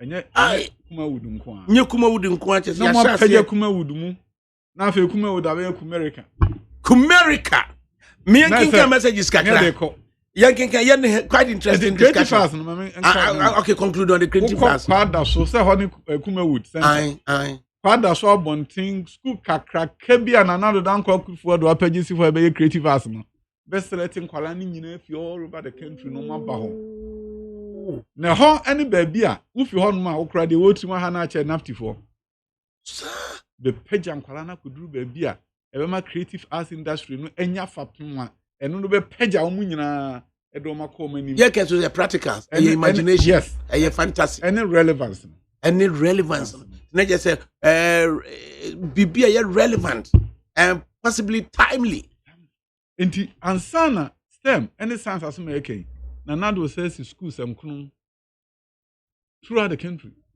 big campuses at the university STEM on the full word in the same science technology engineering and mathematics sa and nine and as I say no abrofo so da minimum emfa arts ni shim to call be a friend STEAM it's an art science no omo ya science ni obi aye music and a performing arts a requirement okay oko American high school BM universities ni ade nyina no omo the drama eshim performing arts eshim because obi a obu nkonta no ye science no so me ebo instrument bi oye music na dwemu bie more food ni nyina ka ho system na be steam na wo peja oman nti oman pani na dan kokufa do afiti ase a edina me ka chan crofo say about to ebetu na education ho asam ne yeto ho aba education was it's on the ballot and that is where education is on the ballot. Oman penny nim baby or the oman no cause enwumesua pagya no ho say for oman ni nyina da achi ase so be am for education mra ma yamra na yentwaso yankenka messages kakra na say ya duchum.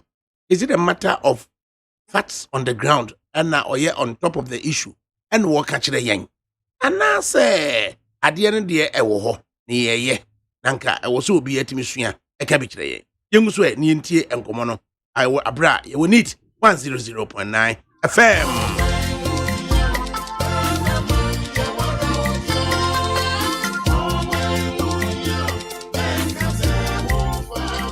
Ghana ba Fourth Republic imono yato aba imprenson 7 times. The etoson watwe ene ba beto no December 2020. We nyina mu no Ghana ene di nkunim. Afi nso despite media be no sene ye no abato afi biara. Say abato afi dru so say ya. Wani tua omaimu ni nyina ni that despite media so. Afi ya bato no ebe ye repeat and say revenge ana upset bebem December 7th ena ebe chire. Eye decision time. Despite media group say a free sabre akopem si abato aba no akenkan na afi ya bobbo amienhu de odi nkunim wa abato nim no despite media group ena sese wutie na wo hwe yen se eye TV ana eye radio kai se eye decision time Edi ehun na wo hwe ato aba afie eye manifesto ana campaign boshe enunti na despite media aye ne say from now till December despite media ma okwan amwo hunu ne ekonyina ye beboa mo ehun ne ekonyina na wasigina beboa Ghana dachi me kire say what take decision it's decision time every sabre ya kopim say ye beto aba na wie ne abobo ne die muntie na monhye despite media channels every say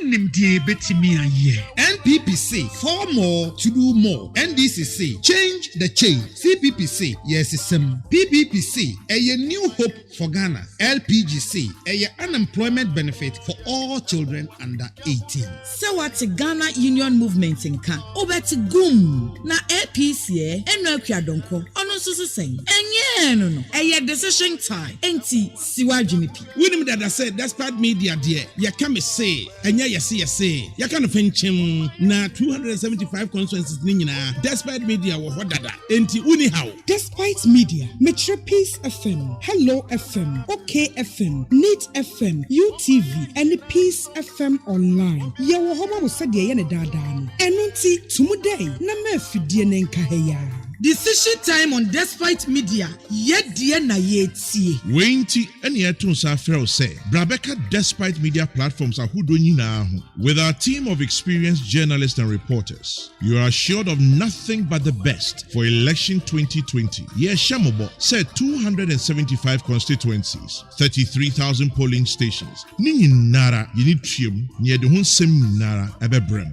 election 2020 despite media say a decision time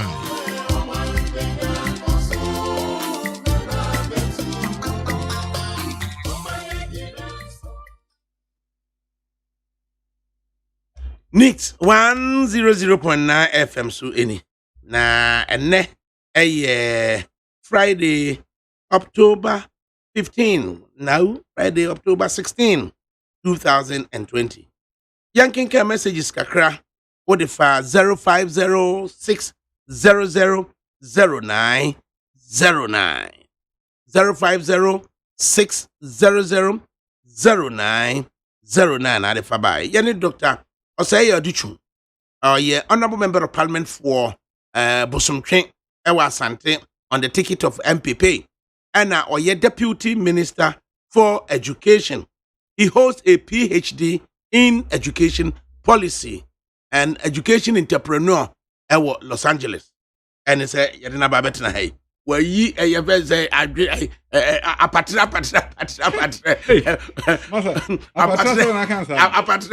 Ganu Kwame Kumu Abekase Kwako Tonsu. Oh, well, ready. Ebi new, Mammy King messages, Kakla Hazi. I say, good afternoon, host. God bless you for bringing the minister to your station. And ode ebaye. I say, Wafa, good afternoon. Do you know what I call him? Onimnyansa or say you are duchum. God bless him. And President Nana Akufo-Addo still for more for Nana for Sheila Battles Junior ADAKABRI no and Sheila Battles also oba Ablekuma North Faruku Ewotema. I see Wafa ADAKABRI Ghana Madda was for bringing competent Dr. Yawaduchum to your studios. Free Senior High School is the game changer, and his excellent performance with his boss is super. Trusting the NDC with Ghana's destiny is dangerous. Let's reject their corn tatis and Faruku or the free Temadebaye. Right. Was a good afternoon, ADAKABRI. In fact, I am amazed listening to the minister. I wish your sister station, Peace FM, will also invite him to educate the public. God bless you so much. Atajo, Tashi, and Odifriya, Odibai. Wafa ADAKABRI. Is NDC as a party serious at all? In fact, I don't understand Mahama and his NDC. The day of propaganda and lies is over. The best thing from anyone to you in this life education with education. You can build nations. A poor family will be out of their poverty and build good home. Education is good master and knowledge is power. So I, Michael Nyako, Kukurantumi Ata Black, I am for Nana Adudankwa Akufo-Addo for 4 more years to do more for Ghana. Ghanaians should say no to incompetent Mahama and his NDC and say yes to competent Nanado and his MPP. Kukurantumi Ata Black and the worker say, yeah, this is adjectives in the BTMU. Noah the Act Builder. Mr. ADAKABRI, what can I do to get this great academic experience like you?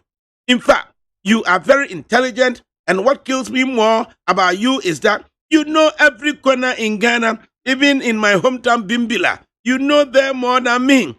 I pray one day to be like you in terms of academic. I admire you rough. And now what they ebaye. Come entry. Kwame medru so ye we denka aduchum kame ye you from azika aduchum na say. I say great interview. Honorable Aduchum, you are amazing and I'm proud to be called Aduchum. Please, I want you to stress more on contact hours of senior high school students before and under free senior high school. It's a national problem. Incoming Vice President ADAKABRI Mahmoud Wosioma, please ask Honorable for me. This is a department of Ministry of Finance in charge of education, offering accounting programs to the general public called Institute of Accounting Training, currently at Adenta. I would like to know if Ministry of Education can collaborate with the Ministry of Finance to reconstruct the institute because the school is collapsing in terms of enrollment and the level of qualification certificate, the student awards. Isaac Aduchum, Adentang, and our Defria, Wadibaye. Pamientry, Adruso, New Aplaku. Good afternoon, ADAKABRI. The teaching profession is the mother of all professions. Please permit me to ask the Honorable Deputy Education Minister, Dr. Aduchum, if there are plans for improved condition of service for our teachers. And please ask Honorable Minister, how far with we, the graduate teachers from the universities, about the recruitment? They say they will open the portal for us. And also Odiaba. Hello, boss. I'm Mavis. I completed College of Education this year, and I'm really learning a lot from the minister. Minister, God bless you. I really appreciate your knowledge. And I'm Mavis. Odiaba. I teacher Mavis, no. Aye, contingency car driver, Afrani. Obidumbie, businessman, with the inscriptions on his car. Every day, ADAKABRI. Why is this man the deputy? He must be the minister. The Tomutama, Denmark, and whatever. A shall say free baby. Now, or specialize your baby. Now, here, that specialization. ADAKABRI. And the bit. Master Red Kaswa.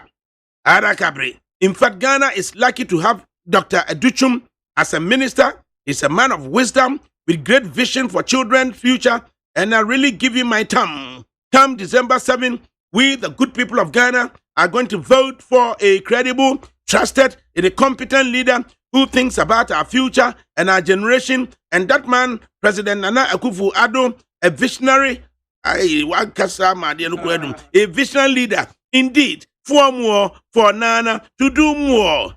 Nana nie, how nie, and what they ebaye. One also, education is key. What the doctor is saying is true. And also what the other. Good afternoon. Free senior high school program without classrooms to contain the kids is no quality program. So the honorable man shouldn't feel proud to have implemented it. It's a poor program. Whom in pig farm and what they abba. Osi, good afternoon, Mr. Host. In fact, I'm happy listening to Doctor. He's one of the best ministers in this current government. Very knowledgeable in the field of education. Please ask Doctor about the teachers trained in the Northern sector and the untrained teacher diploma in basic education, UTTDBE, program since 2015. We are since not employed into GS. Please do something for us.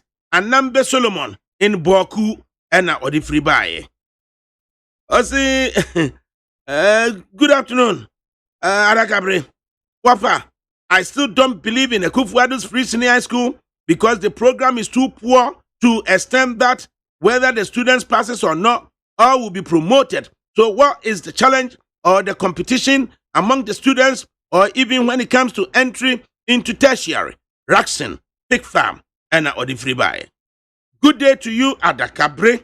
Please, I would like to know why the entry requirement for the various training colleges still remains the same, even if you want to read social studies, but due to your grade in maths and science, you can't pursue it.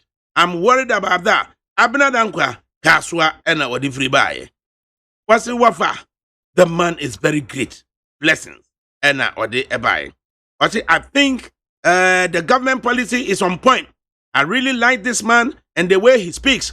This man isn't a true politician, but a pure technocrat. My problem is now the tertiary level. When people compete, there are a lot of bottlenecks if one want to pursue further. For example, he's speaking of equity and accessibility, but we've had an SHS graduates who have passed all subjects but failed maths, but want to read psychology, political science, and social studies.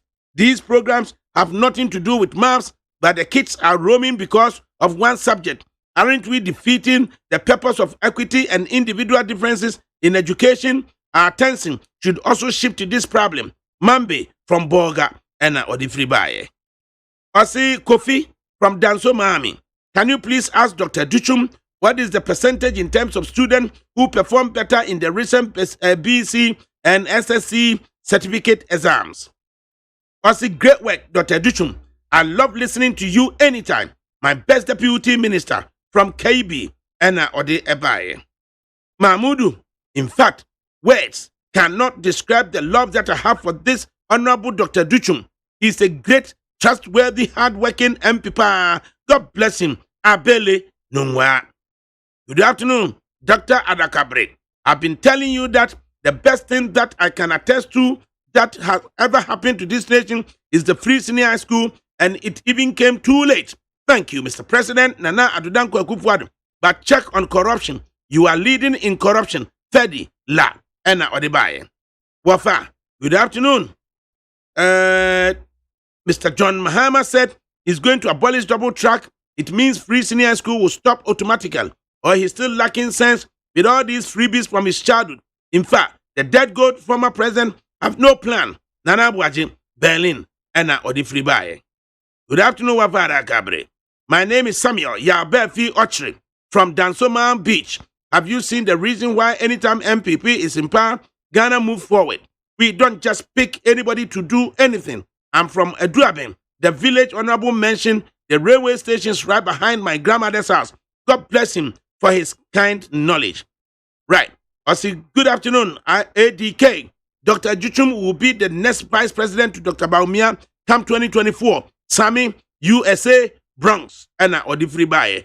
Hey! I didn't that. Right. Yes, I'm trusting any Dr. Juchum. I'm remedying Komoga. Yo.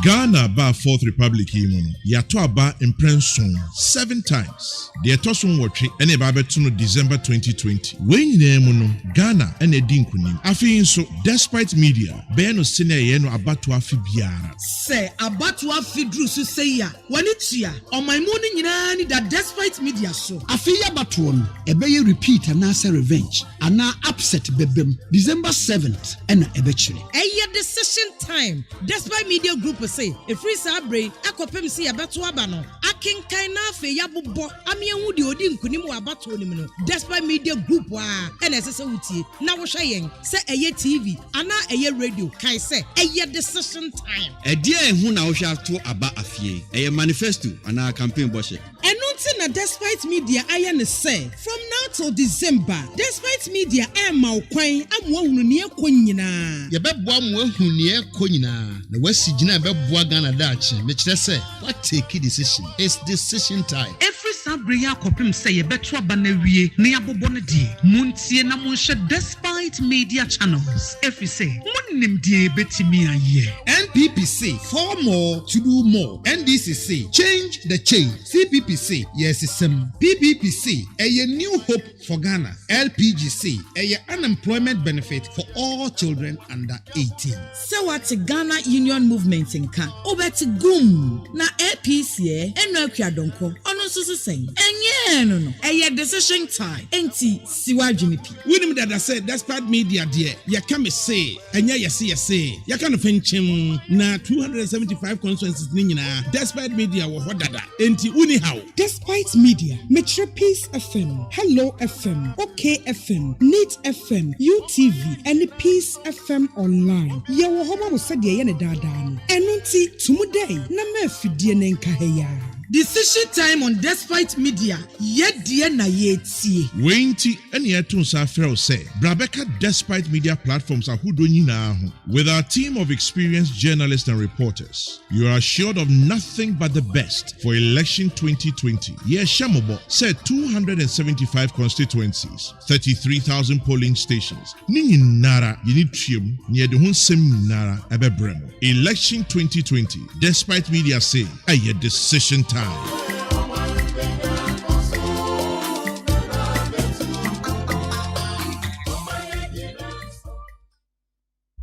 Neat 100.9 FM Sony. Na ene Friday 16th of October 2020. Time just about hitting 3 p.m. The last hour.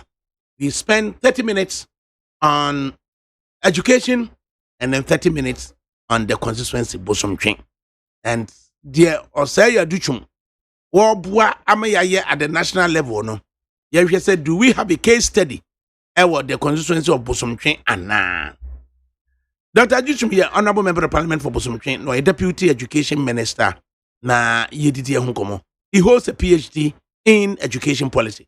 Doc, so now we can appreciate what is happening around us.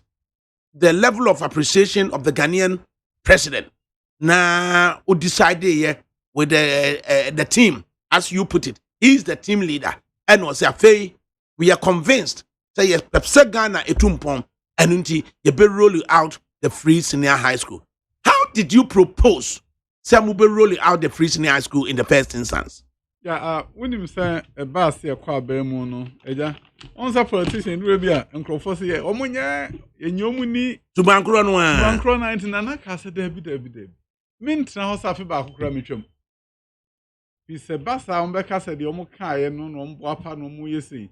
Enti afie dikana no de share ministers say e kwa adwenkyere ene usua hunu ene niema mo ayise nyina abrem na mo free senior high school na se. Enti wo hwe se de esi bae na won se ye ba September na di animu na no ene free senior high school efiti ase. Now if you could do the next year. Me grab ka sen ko ntwen the following year. Dr. Adokufo so kan be no fa. No ka wo strega na fo anko beti ase dodo kra. Nanso ekoba so mampani se ma hyebo ma anye de edi nkan. Ebedu time aye no kra manfo beka so wa anye ye nte ase. Na ekoba mfie mienu. Na mfie mienu na koduru bra wo behwe na nkwala na peso mo kọ na dos obi aso bekobi. Obi abekobi. Obi abekobi. Mesu mekobi. Na o mampani so cut off nso ayi free ho.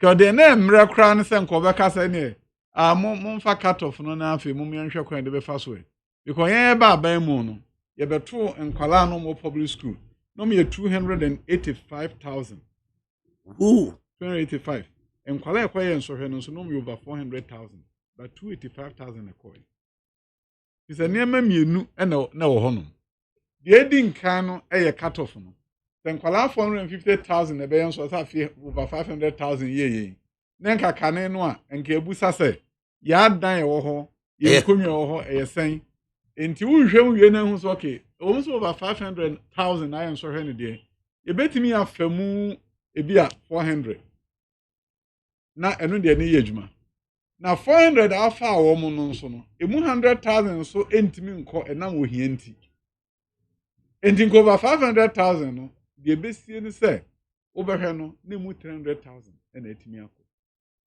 200,000 de omu nkokra fisa wudi kan twa 100,000 gui cut off another 100,000 so say ohia nti ye ntimi mma no yom so firi minu ansa na free senior high school be fiti ase na na dan kokufu ado adaro mo ma e fiti ase na wo hwa se wo ba esremu aman sin nyina mantam ni nyina na eho no nkwala oha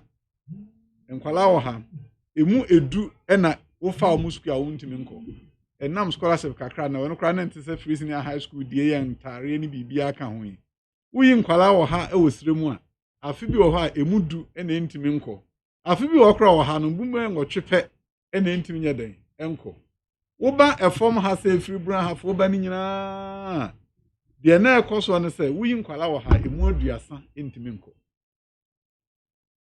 Omwa enya kwankyere so mu nko school no. Emu aduasa tifia omu ntimi nko school. Ukosire mu amantam no so a emu nwotwe enkonom abro so adu baako ene ntimi nko. Wo ha bia no. Enti wo behwe se enkwala wo ha aduasa tifie. Over 30% ena fi bia no ntimi nko. Enti ni asema ya tifia no wo yeden. Wo yeden. Aban kran so hyehyɛ no saa mre no kran no nka adwuma kra emra ma ho kwase nka adwuma child labor akola no ne maame ni bi o kase kosua adwuma na brabo eno ano no minua no yɛn anim enipa no mu ko school ha no ni nwoma kyɛn tembia me kase se mikrom gyaakye na free senior high school honom ɛwɔ yɛn penso a enke nipa akọ manim mighty japas kesi mighty japas no edu na me nua no edu bi e kama ye nkwan ho ansa nkrankro o ma no so hene ko ma na hefa no madu ki eduru hene ki eduru ya nim papa what if eduaben asema ye ken ukohwe eduaben kwala aduonum atimi awie e wo ba bia na nka kwala mienu ana akire so amiensa na betimi awie afi a wo ani mo se nkwala aduasa na bewie de etoso miensa nkwala aduasa na bewie wo ka bo mo nkwala wo ha na akire e bewie senior high school emu aduonum etimi wie university a aduaben gross tertiary enrollment ratio ni is 50% of the bruchire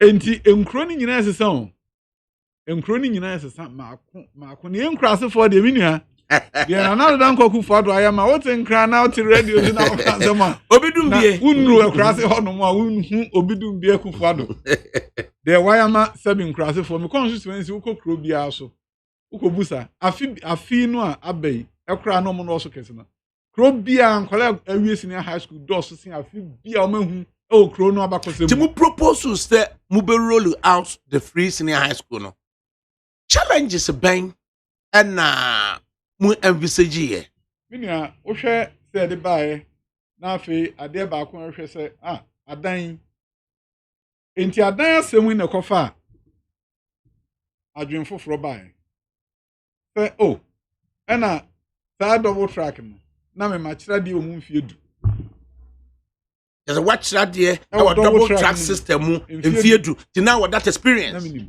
machira de omu mi no say the city ye che school no miensa me nu ho na ba ko ofie ba ko ba na we nso kɔ we na saa say pɛ editem bia enkwara we wo ho ba ko ofie we ba na we akɔ wo de hihye ne kama akɔfem bra Los Angeles abrochime mu kra no mfie du achi ansa no munya school adan ama mu yi in a developed country kra no yes state no mfie du na hwe kwanfoforo na nado dan kwakufu ado fa so a odi ye double track adansie no na minister for education ye ho press conference adan yes makoma apem ni akire dan na nado dan kwakufu ado kwenye sika odi ye menua sika no abrochire sika a billion ba ko ne fa 1.5 billion ebinsi da ewo memu America for more sabosian China for more sabosian World Bank huntimi koje 1.5 billion na nado dan kwakufu ado enam se na ni abrese mu masua esesenti no okofa adwon foforo bai se get fund wo hoyi sika mu be ye free ho emfie du no munyimu ohamu obupen aduanan ni emfa nyi bosia na mu fe nsi adan ni nyina endi 40% endi 60% de beba me de adwumo ba dana nka sika nka beba emfie du awe animu no yeyimu ohamu obupen aduanan de akwaje bosia edi si adan ni nyina menua abrochire school dance anu musi no just say innovative approach just say what hedge ukwa abrochi memu a de omu ye omu di school adan no obi a sankran fo si be si school dan na omu nyina ya to aba ho amomagye atum se enipa bia betua ebi a $100 afi bia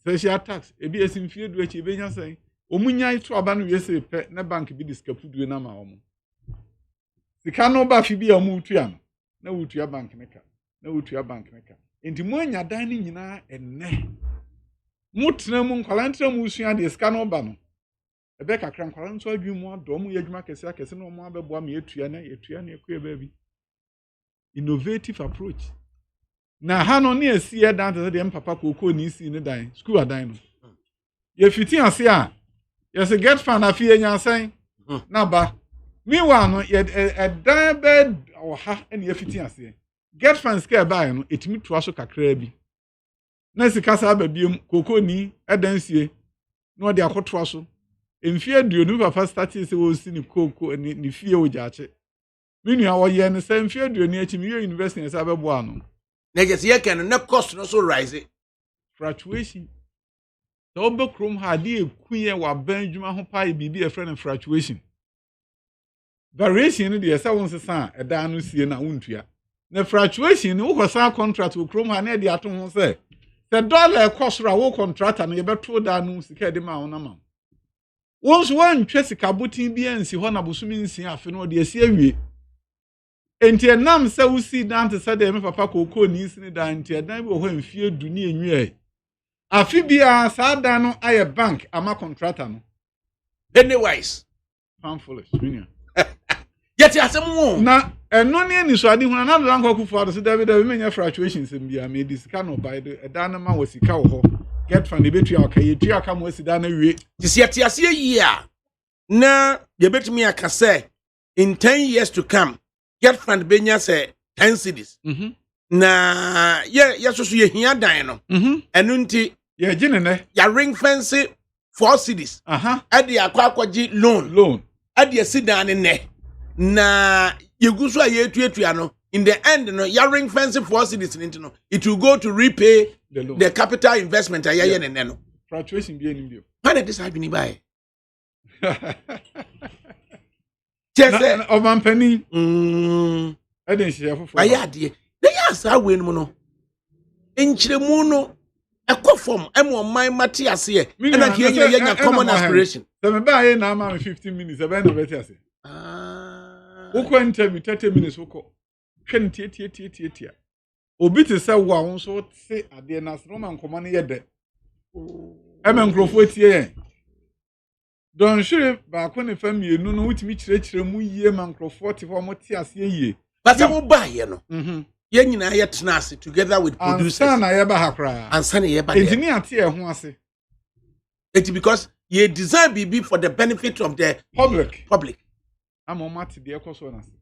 And yes, Obama said, be a betwitwa and then be interrogating. Oh, baby, how my uncle do say power person can be binas when you grass in any argument. Does it help in national development? And one national development, who can interview until I'm going to tell you, I'm going to be contact my boom food.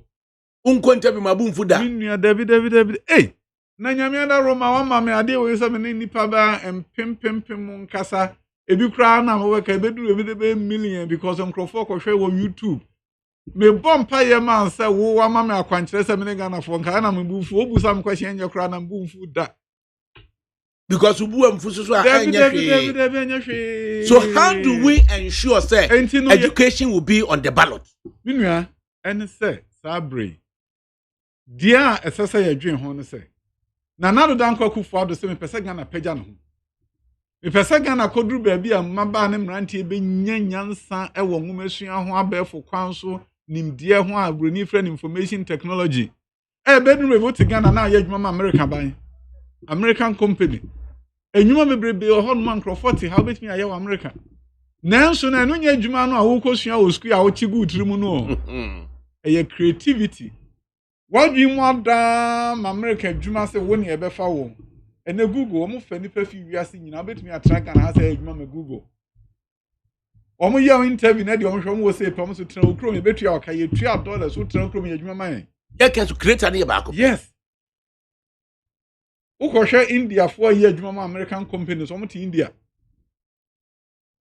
mini o mana koduru ba bia esese enkwara de sua no enye kane nsam ni biem so kwambe so na enu betimi atake center stage in our elections enu ne ade a sabre wada roma ye bo hu the STEM centers Koforia sector ye kakraka pa wo hono ba bia ahwe science schools kwa kodie ahafo kese a mampani si wo hono se koduru hono na akọ ne ye science a obekasa brochire de ukwa bomosu eastern region de mampani school a wo si wo ho uko hu adan ye si ne science lab e wo mu a ebewe onwanwa kodaba president Kufo Krom kohwe pasanke northern region kohwe sibi wa mantamu ba bia san kwala ebenya kwan asua ade e wo kwan foforo so na yasa kase ye free bibi secondary education improvement project schools bi wo ha math and science quiz no mo ya de everybenu ye head a chire teacher for sonko ye free bibi math and science for sub-Saharan Africa ye the computers akogu se schools na kwan fa so chira de sonko asamre ye sadi bi aba primary schools ye free bibi Ghana Accountability for Learning Account Program and Minister for Education Dimu Okutine. Samram no kasei World Bank amiye sika million henu ni echire American sika yem fancy schools are modern e basic level. Sabre adan ya yesi o senior high school bi nso ko primary schools ebi ko junior high schools ebi ko universities. Na minu ade ye beba bosomtwe meka ho masem kakra. Na the American is a minion. Eye aniswade hunu soronko a aba ngomesua mu se sese oman no esesa egina ngomesua so. Minion efre bibi human capital index. Human capital index. Aman wo wiase nyina hyehye omo maako ne ehwe ba bia omo de atimi a akire omo nkwala de yie pa. Omo adwemu edo a omo masua ko amanimu a omo man no sesa. Ye chichemu kopem wo ha. Wo eduokono anase onkrofo no asua de akwatiri pa etimi pagi oman no baby de say Singapore wo mo de ye 88%. Mini Ghana ye 44%. 44% ni chere say nkwala e wo ho sese no 56%. 7 producer omo dachi enru ba bia. All right. So ye ntimi ansesa ngomesua no mu a 56% ni dachi enru ba bia. Human capital index. Enya sam kito ready enti sauti ho na obi cancer na wenye na ban no asangumesua hwe ba bia ngumesua ko se menka ho me ho ye ni ngumesua ho nsam kakra enya anke be ka senye ka me kra metu mirika ko mampani so mampani ade we nkoye Baby o mampani na na do dan kwaku fa do ma no ko na ekoyie wo ngomasuam obi timi ka se nkwala na dɔso na school na dan ni hobi kan bibi ti sa de want ya se ne se double track no ye bae no classroom baby o hwahwe kwakra guess na classroom no nkwala 70 enete ho average double track ne bae na e che nkwala no miensa no a ye de we bae no unim say reduce o class size from 70 to 50 ominti asese eye de na afa nipa dodo nenso nkwala e wo classroom na kofom double track no witimi fa nkwala dodo o school ho enam so ache omumu obi e kɔ ne breso ninti no nkwala dodo a teacher fo kire o ma de no class size no ekofom class size ekofom so a teacher ni nya kwa mo etimi kire nkwala de ne ho ahare no ade na ase double track ni nya wonti ase a wonti ase na tia na wonti ase fi se ade no ema nkwala MPP so ade no na ma nkwala na e ba ya no mo classroom no yetimi de o mo ye den e ba fom yes dodo no e ba fom ye reduce class size Dr. Richum ya envisage challenges ye betimi anya on paper afa ye rolling it out no challenges bena e unity rolling out major challenges I'm fitting as a buyer was a placement no placing kwalano na afi no ay no double enti ehon ne manema ye yi kakra bi ebi transfer ne bi ko ya wufu be hospital some babe ko goal fi say om do betre fi ache we nu be say enti no e the confusion kakra e buy na minua de wo mu no say tem bia no ayese enkuntabuo sika ho nkuntabuo accounting for the balance sheet or assets or liabilities. Say wajapade no e chen wo car. Na say oh ene medi ye. Enti say wo ye enwumesuom nhihye bia na de wo ye bia no. Hwe say ene pa wo de baaye no. E bro or how na ye den e baaye no ana. No how na baaye no watimi afa kwan bi so ye den e yi afiri ho ana. E koduru saa gina bia na wo hu say o how we na nkebeba enunti na ya ntna ho se sabra me no wo kase ya man kwala nyina ekɔ school enti wo behwe nkwala be ho monya de enti for intervention grant bra na mum sika na teacher for nkyere o ma day after school any Saturdays enti wo envisage se wo dwen ho se o how bi beba na aye dan wo fi ho no enti bibia wo ye bia wo mesuam no enwomesuam ho nsam no de eye nwanwa no se wo pese eye yi a wo nya de ba akofo wo ye double track no am intervention grant and ho wontimi mpagya ne yie wo ye double track no am ko teacher for dodo na ka say teacher for ho na entimi ye den enkoyie on say first year credit teachers be 12,000 e baaye e be kan double track no ho because teacher for the omo no say enkola no e makwan a e say so no mo teacher for na makwan enti wo kan teacher for na abamu double track so augment unavailable facilities ana anywhere yetu ho anamo teacher for so chafa ye MBCG in the rollout of free SHS no net saying the first thing was the intervention grant for senior high school teachers and they say you have man bibi kakra konketu am entomunya bibi kakra yes of course afi be intervention grant manso ni we hu oh in fiti ase na headmaster pesa say na call we ho we but Prof. Pukra kwa ema adwenkyerɛ mo mu hu kon fa so mo nchiska na menua de ewo mu pa edi mu ene se teacher ni bi a wo madam for mfansepem ofrɛ me emi bi atwa mu no say oh minister double track am de bae woni mbo abo me pa sa brain syllabus no de me kyerɛ nkwala no enche bia no mawie fi se first na nkan nkwala ndi asima aduasa wo me classroom ene asima aduanan ni akyire enti mo ama me bread do a metimi de ene nkwala no di nkita ho ama ma de kyerɛ na ye mra ma me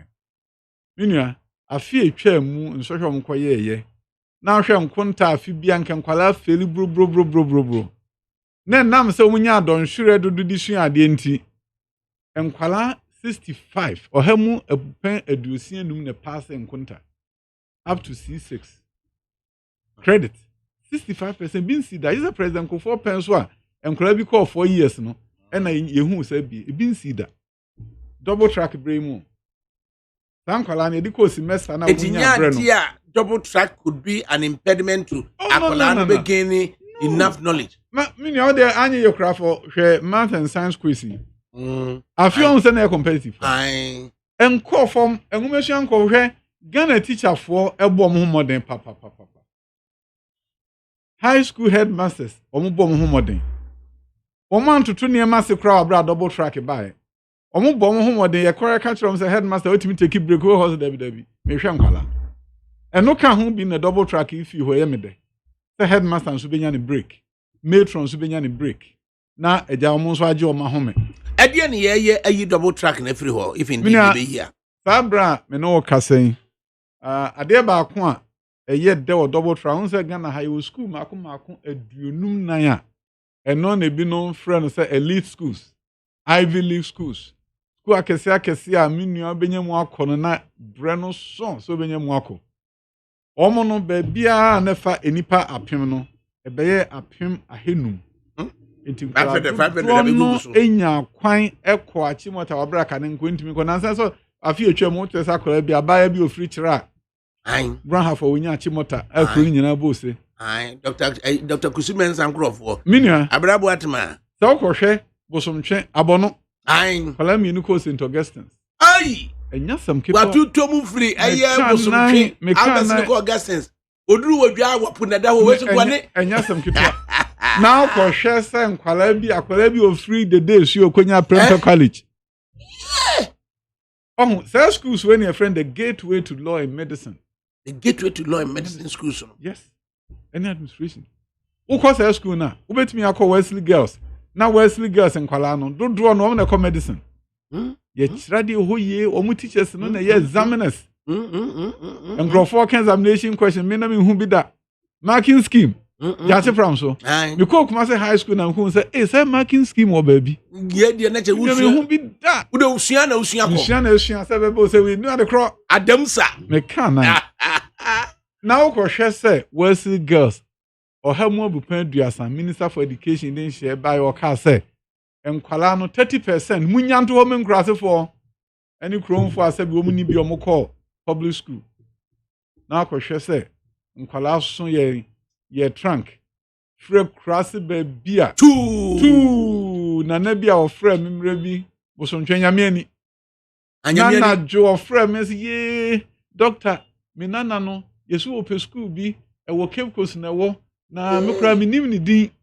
And what the banner 2 phones so frame me Wesley girls. Now the hey asma kofaba. Because every continent say kwanya me ani ahwekwa ekwa na yeketuwa bi enwura tu and now so call public school nti e buy no namu onamu wanya Wesley girls free nyame ani o nyame ani atotom bese ko Wesley girls we work up the fabric kwa no afa e fresh be poso abesi bomfa ase the way say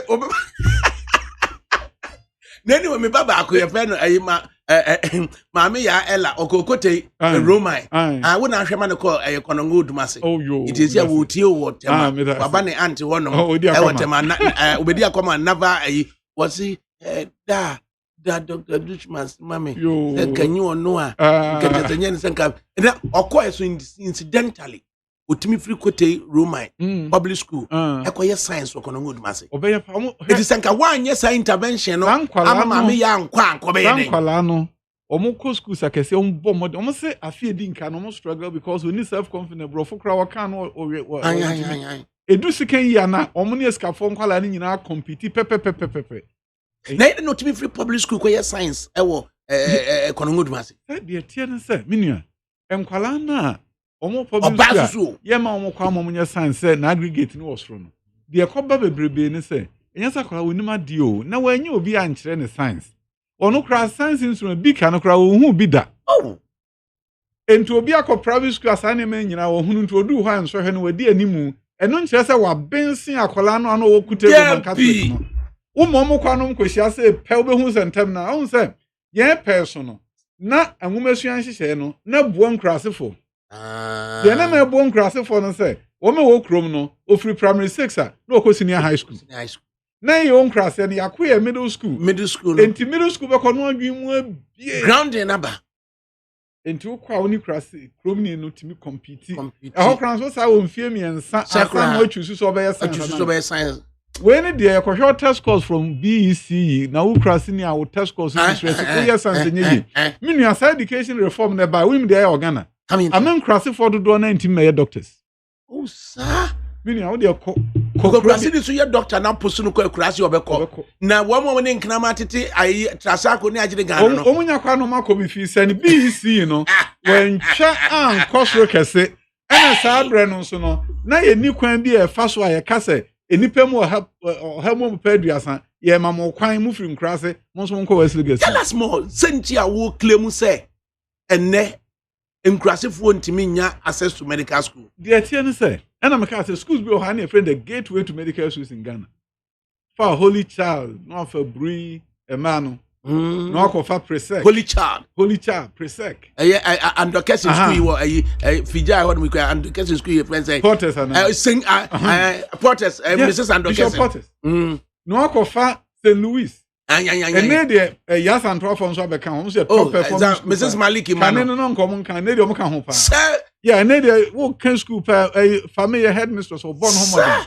Yeah, wo kan school pa mo ya dey say Ghana yes and 12 kan. Na me sabre school no e ho na nkwado do nya kwa medicine. Na nsa free senior high school ban school no so na e no go for hiafo. Na hiafo ntimi nwura. E di nka na say wo no kra ye fa wa wonya sika nto rank no akọ. An kana ka biem.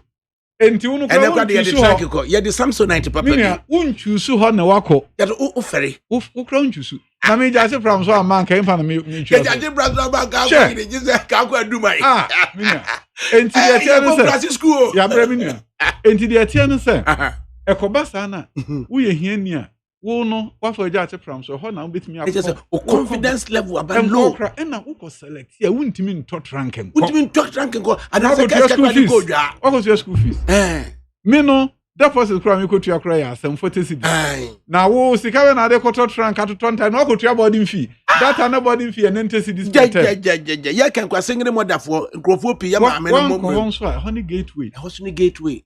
And na first no so no an ka middle school honey de no adwum obi ntu ko pie fa utimi no mo compete. And then the BEC e ba na honey de select science. On say na middle school common trans select the okoyo. Common trans de select e de okọ ha wo yire wo ho a no atimi aye science.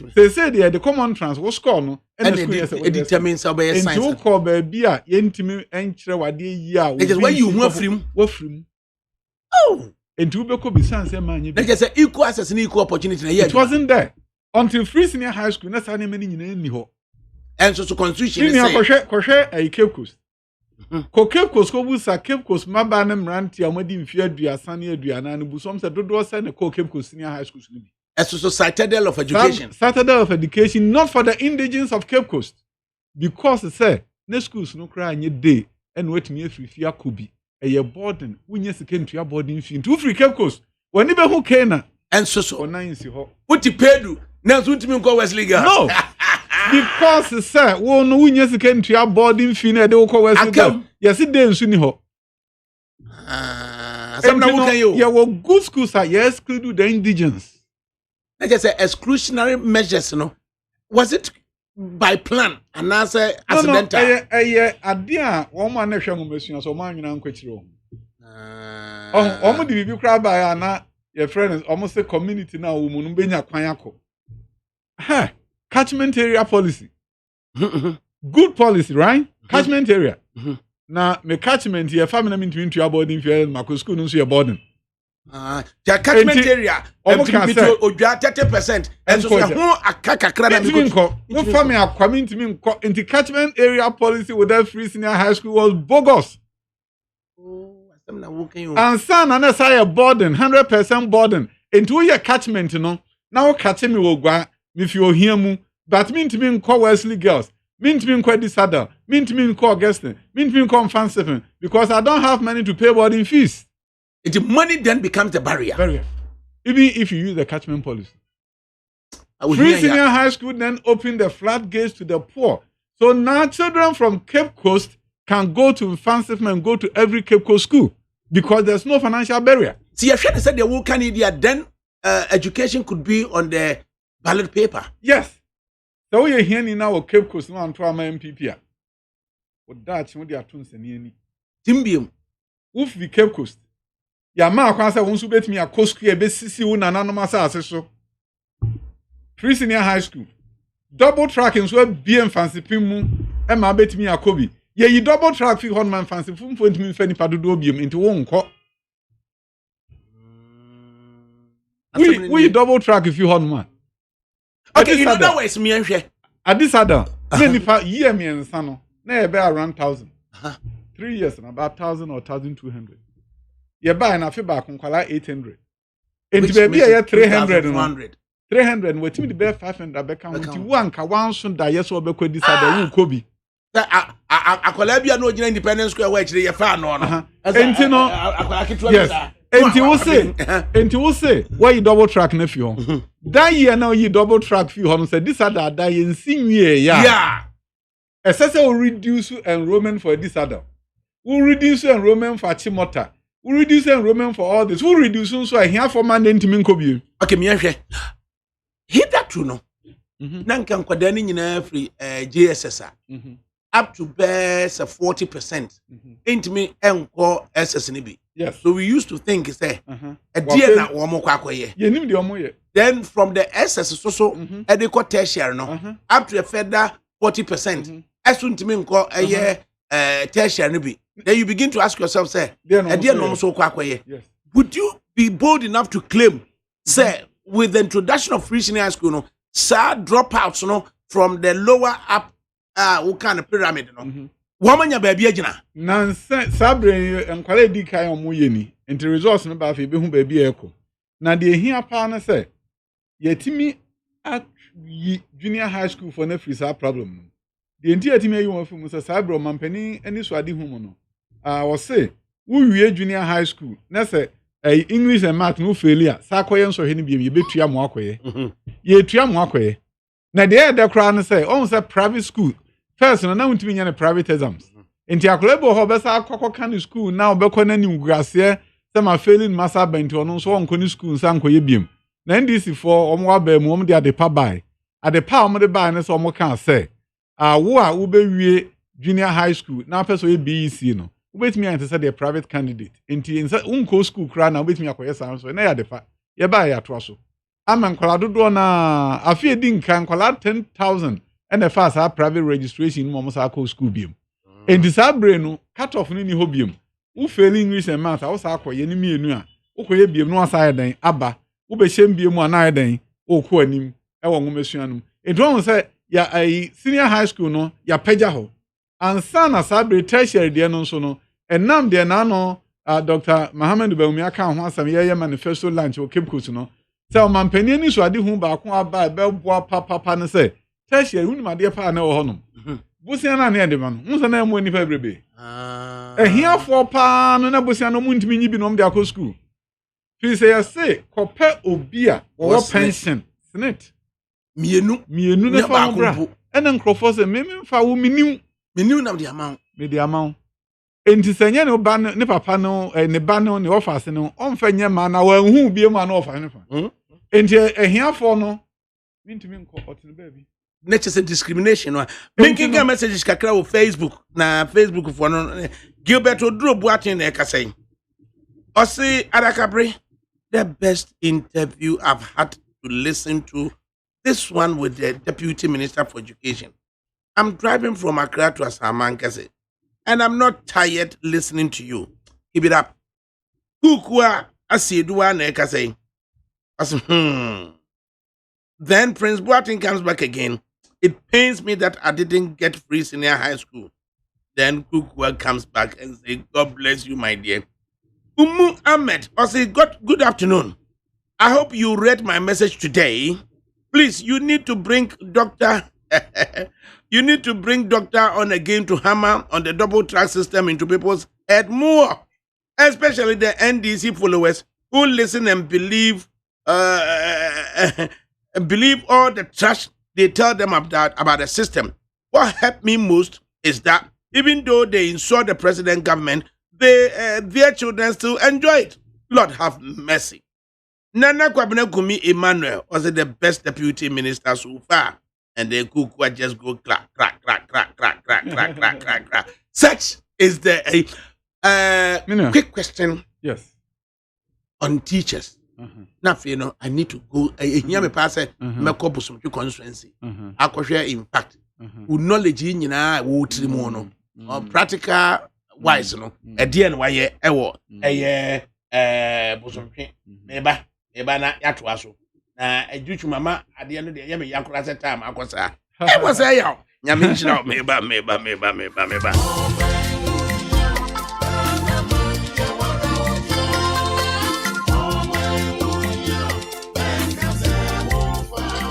Ghana ba Fourth Republic imono yato aba imprenson 7 times. The etoson watwe ene ba beto no December 2020. When nyina mu no Ghana ene di nkunim. Afi nso despite media be no sene ye no abato afi biara. Say abato afi dru so say ya. Wani tua on my morning nyina ni that despite media so. Afi ya bato no ebe ye repeat ana say revenge ana upset bebem December 7th ena ebe chire. Eye decision time. Despite media group say a free sabre akopem say abato aba no akenkan na afi ya bobbo amienhu de odi nkunim wa abato nim no. Despite media group ena sese wutie na wo hwe yen say eye TV ana eye radio kai say eye decision time. Edi ehun na wo hwe ato aba afie. Eye manifesto ana campaign boshe. Enunti na despite media aye ne say from now till December despite media ma okwan amwo hunu ne ekonyina. Ye beboa mo ehun ne ekonyina na wasigina beboa Ghana dachi me kire say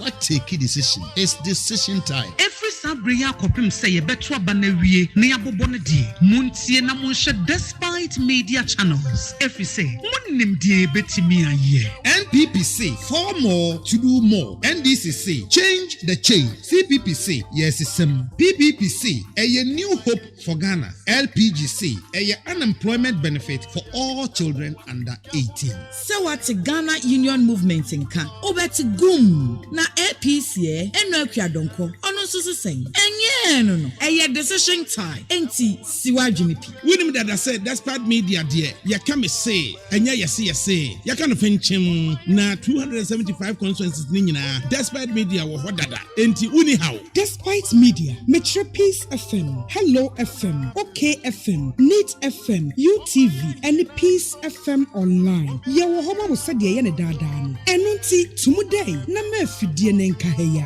Decision time on despite media yet dear na yetie. Wenti ene eton sa frɛ say Brabeka despite media platforms ahudo nyina ho. With our team of experienced journalists and reporters, you are assured of nothing but the best for election 2020. Yes, Shamobo said 275 constituencies, 33,000 polling stations. Nini nara yini triem near the hunsem nara ebebremo. Election 2020 despite media say a decision time.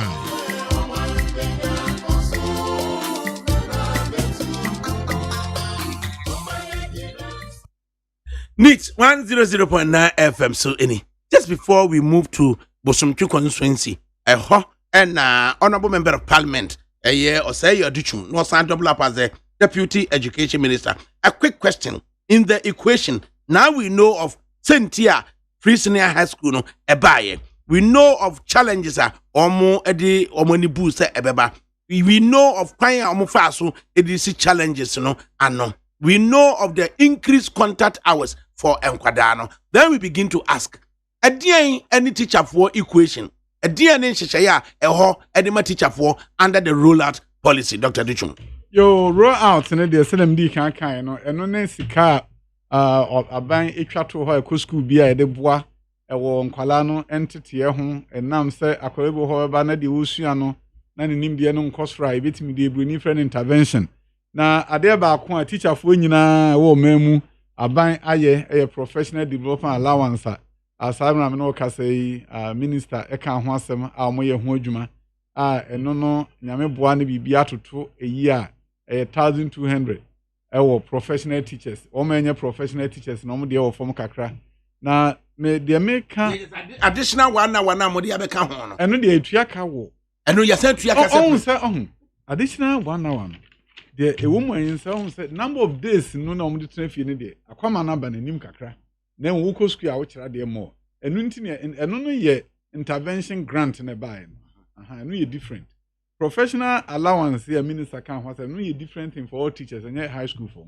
And a teacher could the maximum is about 1,500, 1,200 on top of the regular payments. Hey, and then the teacher in that wedding. And the mentions on say, oh, teacher ni adia a dear Niger bass or mofra a bidi. And we are Niger. Abama will be a cracker one and also as I should cry. Sab ben ye, Juma me ye, Neni edge home, the may yeno, a idea, a so, Neni. It is our four, and so any so, Jumedia, a teacher for so AD or Meminia. Hey, teacher, any a Juma, what they want some Sunday. Which I did which ran the Danam you would the hawker now so home that come and make us a match ready with Yaman Coleati.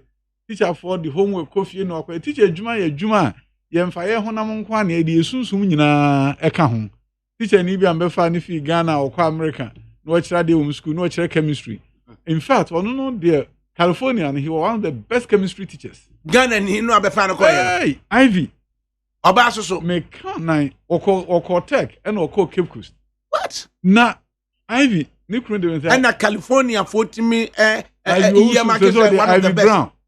Make the one of the best. Now Oba first no. Now because American you know the best example of classroom the chemistry class you know the crow. No the crow. Ntina name nkoye. Beggar. After no start ye no nem kwala no tin kwala na say me catch us say ukobusa kwala bi home school say chemistry is the easiest subject in the world. Can you imagine? Ivy achira one breaking it down my chemistry. Yakoya nso he enkwala no 62% enenya A and B. Oh California. School be no na bedu. School ba ko Beverly Hills eno echen. Beverly Hills yanka say Beverly Hills. Esika for Beverly Hills. Omo na echen. Omo pe ti BT. Ivy sha omo nyina. Ghanaian Ivy Brown. Sha 62% proficiency in chemistry.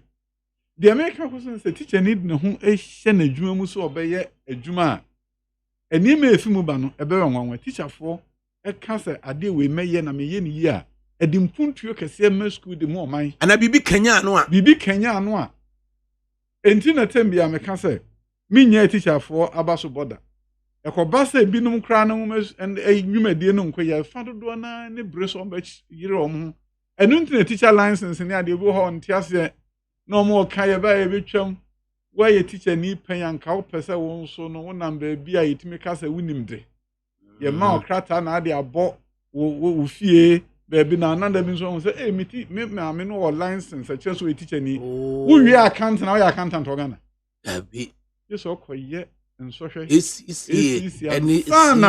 ya ka so accountant internationally accredited enti obi entimi mfre no ho accountant organa ha say kwa abra onye sa ne ma no waye na ye adwuma teacher adwuma no de opeso obi aba no baby obi aba no de no ha be wura mo se me teacher friend teacher kojo enso onkra body nkrata bi a che so teacher ne back sheet ni ho bibie ni ho ntie de a teacher for dodo na hu se de abande ba ne ye e na afei abans American free bibi grandfather grandfather say odi bibi ba na ohwe na o ma a che omu no so de o ye grandfather me mfa nka hu me no grandpapa you saw the woody only knew one mu ento ma di ka kira de ni nyina no emra na ye say wo de enso hwe no nye den wonka wo ye grandpapa mo amo ba ni nyina mo ye de mo ka ho enti mo ko mo retirement ni ade nyina mo kwa o ma ba fufuro ni nyina de o ma body nkrata enti nya de aba ebe he teacher for na nkrofo aka say me ba me twam wo be twam sesen ana na nurse na exams untwam enough of that me da yanko ye bosomtwe medical double somtwe fast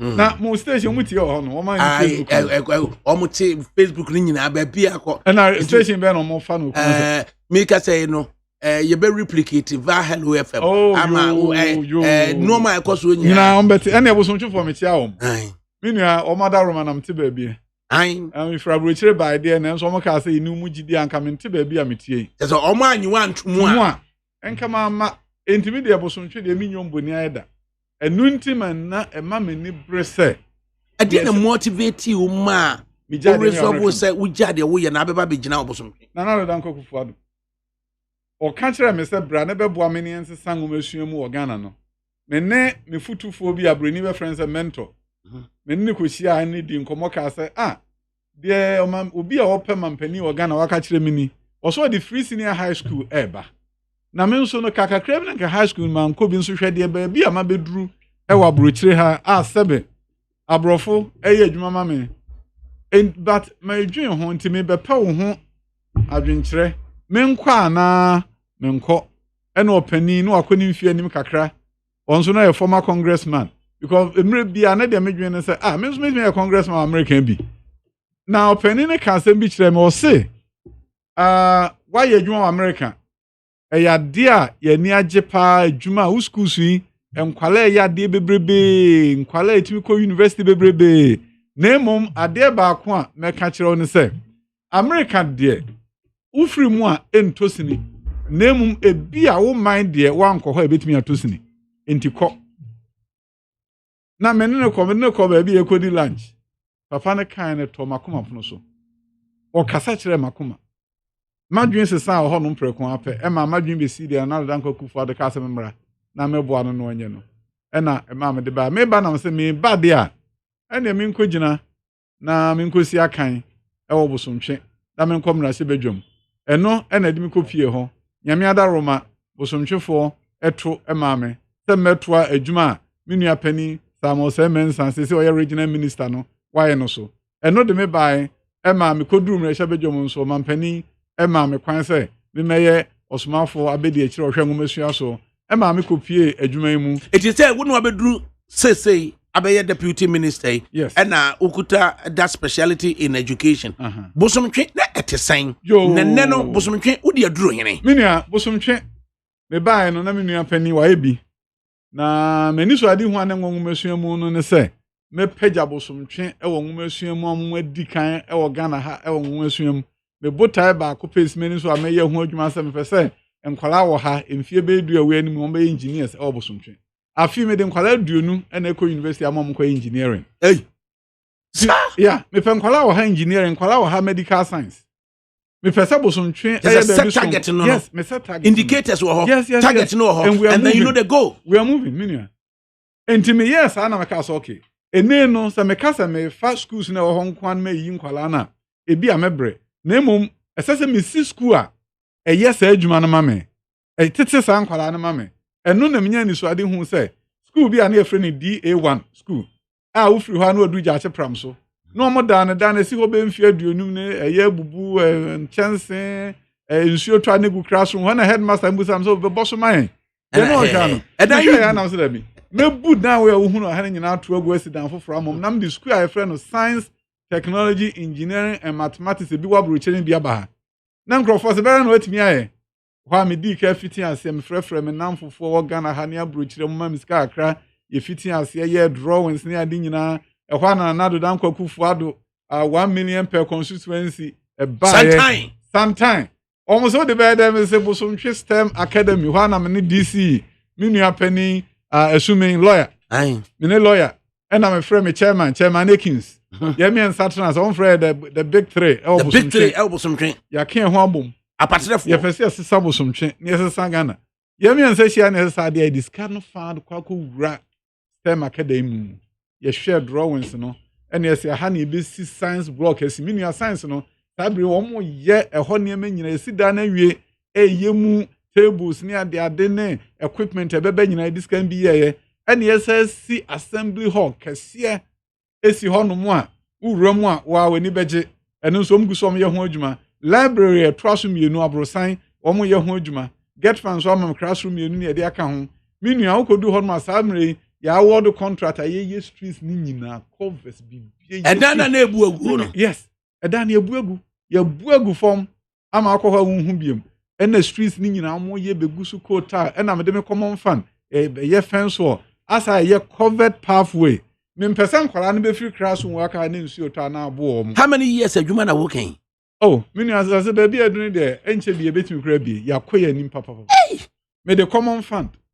Me the $1 million per constituency. Eno ne ade amanfo nte wo say my. Masade says can be akosi new senior high school of yease. Community senior high school. Ye ho adwuma. $1 million na ba afie di nkan no. Afie nanu yom de brain. Me adwuma yasesa bosomtwe no koduru hebe wonwa enti bosomtwe eba science technology engineering mathematics I be leader Ghana and you say no positive differential positive differential and say well in before so almost senior high school Tabro administration block is a hotel before so chrome ho and junior high school I just mean free permanency I be do because we are who said danis you no do I free krobi Boniaja what the normal class we papa dine na nanu dan koku for other Roma say so when your school building no be do St. George's senior high school double track kohwe adan asese mu sie I nam so ama GMPC minu apeni cake Dr. KK Sapon so be see classroom block honum ansa na enu twam a jaache pram so enso double track dormitory kesie mienu classroom edi kan education is center stage yeah center stage uko the days you enya health center afa de da pa na sa uko dubu so ntwe na no na sa bre contractor honum a na no metie so free half matiate so onsa nkoma onsa no se minu akoma me because free permanency kwa be poso ya e ho kakra no e ho sese no bosomtwe na no nsuo na no metrolite na no e de ama contract sa na no metie se contract na mestre na so adam account sene mana mo as say o masan e ko honum no mo fiti ase ayi akwan no bosomtwe na no nsuo na no ye yi kwa fa no sa mu twa bepo no afa no sa wodi free o bo kwa no ekodura bo no wo fa bo no ekonyina ti ase omo ye ho juma ensa ase no omo se no no ma ye ho basa se de omo yi kwa na to kama fa Roma fo no wo grow to fo no na no pa ho a no akohwe se wo fi jaache eko sewia wo furu sewia eko donyina eno nso omampani na danko kufado wo ye ho juma no akohwe adagya kuro no ye yakwa ni nyina amayen na main road nso eche de nso Kofi Job na Daroma sabre asphalt asphalt no guso Kofi ma honya asphalt director ma honya if you don't pass econo ogu asphalt den na me come the asphalt at tie guso ma ya ku me besna ko zoom line ohoya na je say futuro antina no go frame me na me say chairman we need futuro oh na je say na Daroma na unya good leader as an MP it stands you in good stead. And then innovative president because $1 million in kakufani. When you get funny kakra common funding ke back kakra wunye million e bomu a witim di adwuma kese. Wunye $1 million sa. Samre dan na yesi school na yesi wo ho no. Ukoduru ho no ye chichire wani ne pagya de pro bi de ukosi ho no ma won kase o Africa. Eti ni nyina mu no. Dr. Osayo Aduchum, how do you propose to position the Bosomtwe youth? To take advantage of the new Ghana? Minya, medase. Na the omun say, edumre bia ade bi wo ho, enso kra na anim se wo ho. Enti Sabram no ka say the first of its kind in this country, we are setting up Bosomtwe Community Guidance and Counseling Center. Uremu a ibusa say, dear na apeso ye, dear no osua, ehemfa na edo beko. Wabra botimi se san within 30 minutes. I be launch before the end of this month.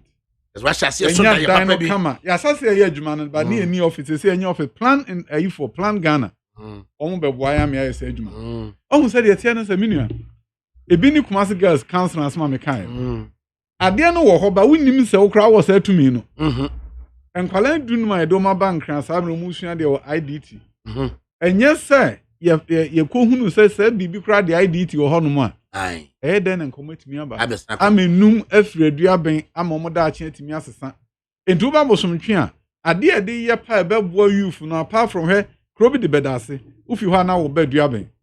Nanu ya campaign time nkrofo ko mako nsakura bi wo aggregate 18 wo science a otifie wo nim kra so betimi aba engineer. Can you imagine? Oba so minua sabre ma from so won feel you mat form den na me man nko engineering. Enti say any community counseling and guidance centers put me identify one and important position because oko school no obewie school no na the resource my and o counselor kra obusan say counselor dey metimi aye. We school no na the resource here there by. If you are fi mo ne papa nko university da. Ni wo fa bia nko bi da. Kro no mu obi ni ho. Any pan den. Odi bibia ye hereditary bia. Enti no, se woni center bi obetimi akwa. Enti bosomtwe afiti ase Plan Ghana for boy. Yes, set a community counseling center. Ebi ni de kwa na no so bosomtwe ade ba kwa ye no say e mame assembly members ne ayi for no party coordinators ne chairman for no say monyege enkwara no wase results na mo famra. To eba ne go me office. Ne just say data no ye collect. Data ni ye critical menua. Wunya data na na akwara ha ne afre na ka say scholarship bi abako apply. Obetimi akọ Morocco. Ne just say yatoto wo mo ho an say wa apply na. Ne just say you are positioning bosom. The youth for a greater takeoff. Massa, serious takeoff. Because the minimum who say, that college when you grade 18, a bed do bosumi and sana. No, you math, no engineering. Hey, I'm sponsoring 20 students through engineering. But say my mama counselors, no man, she and church, or one panel, unim. Can calamity fear nana college bam wa pass a year papa grade bear 10. Open police, and when you're police. And what if I wouldn't so because minim kwa me fa so ameko university fa so ntimi ntua student loan e wo ho but enam say ye hia guarantor nti ontimi nko na anu na me nua pani president vice president Mahamadu Bamia no ka ho asem ye ko dwabe no kirikire mu e no o ka say sabre kra de ye ne say wo be ko school no ano wo apply to university no apply to the student loan trust fund. Yes, enti admission be ba no na go inside Sabre no de aba nyina ya ye wo krom ha mfie dodo student loan trust fund by say wo university and wo apply na then wo timi ko university na afi no ba apply Dr. Duchum Yapon na wa ware wo ma omo American Abraham no kase omo ha na ko ko ma she ho omo frɛ wa ya na nkomo be no no die Daddy, how is Ghana? Daddy, how is Ghana? Do they share in your aspirations? They share in the fact that by sacrificing and allowing me to be here, somebody's life will change forever. Minia, say edrum rebi na kolebi be rami office. A oni bie. Na ne niema sesa eni je de ma me ne so. Minia, personally you feel happy. Yeah. Say what may impact positively on somebody's life. And grow the cross. Aye. Me cross na enu mom de obi am enyam so ni we ka say nyame na soma me hu fie bia me bi ka cham sakola bi ho am na esem hwe no it's serious so ye kwa yie na ye ba no me duru ho na nsuo to me wura mu koye na kola abaya odi Emmanuela sabre me hwe no o school ne ko tena board na yi bai na okofie ni basic school am ne ko board so beautiful and that you unya the inner happiness minia okobosomtwe na akohwe enkwala yetimi amomanya kwankyere kwabrochire omusua de omewo Ghana omusua de se wo hwe no a na de mi jai wa America bai no emfaso abaso ena exchange programs so ba ye fitiase na de dekra no se omampani na adodanko kufuado wunya adwuma pani bi a o che no da omanhu se adwuma wo ya mame no manage your confidence will mu kasa kire omanhu se the best comes out of you. No, he's the best leader I've ever met. Nanado is the best leader you've ever met. And you've met several leaders. He makes you feel say the wo ye no ehia no. Na wo do man no kwani mu ama no. So he keeps a tap on you. Oh yeah enti masa wo fiti ho no afeso okoye mo because mre bi edi nka me kasa o parliament pa na senior high school debate. Me no okuje tabla kwa. Ye debate pa na ya wada.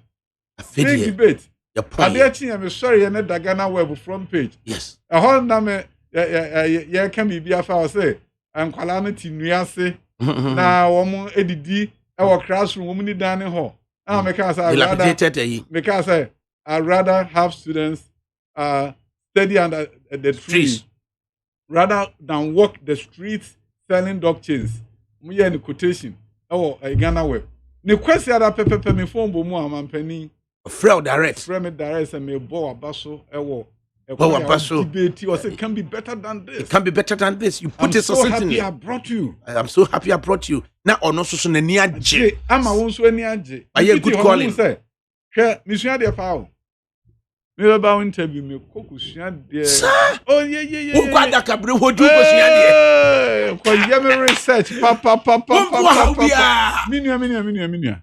And now 7% na nado danko kufuado anim be nyam. no advance the course yi efa ye ntoma pefra ye fa enwoma so ekoduru ba bia ye betumi aka say ye pe so de ye sesa Ghana nyame enhiraw aseda na mene munyina beka bomo ede ama the honorable member of parliament for Bosomtwe Dr. Osayo Adichum na Osanya deputy minister for education a minister ye mano time our deba program na our arrival earlier than the advertised time no na obedru yeso in such humility oni ebetenase na o engage yen ema ye incorporate no wo show prep just say you agree on angler ye pese ye impact positively on the Ghanaian ye bedanase ene ne humility ne di nyame di due ne mu a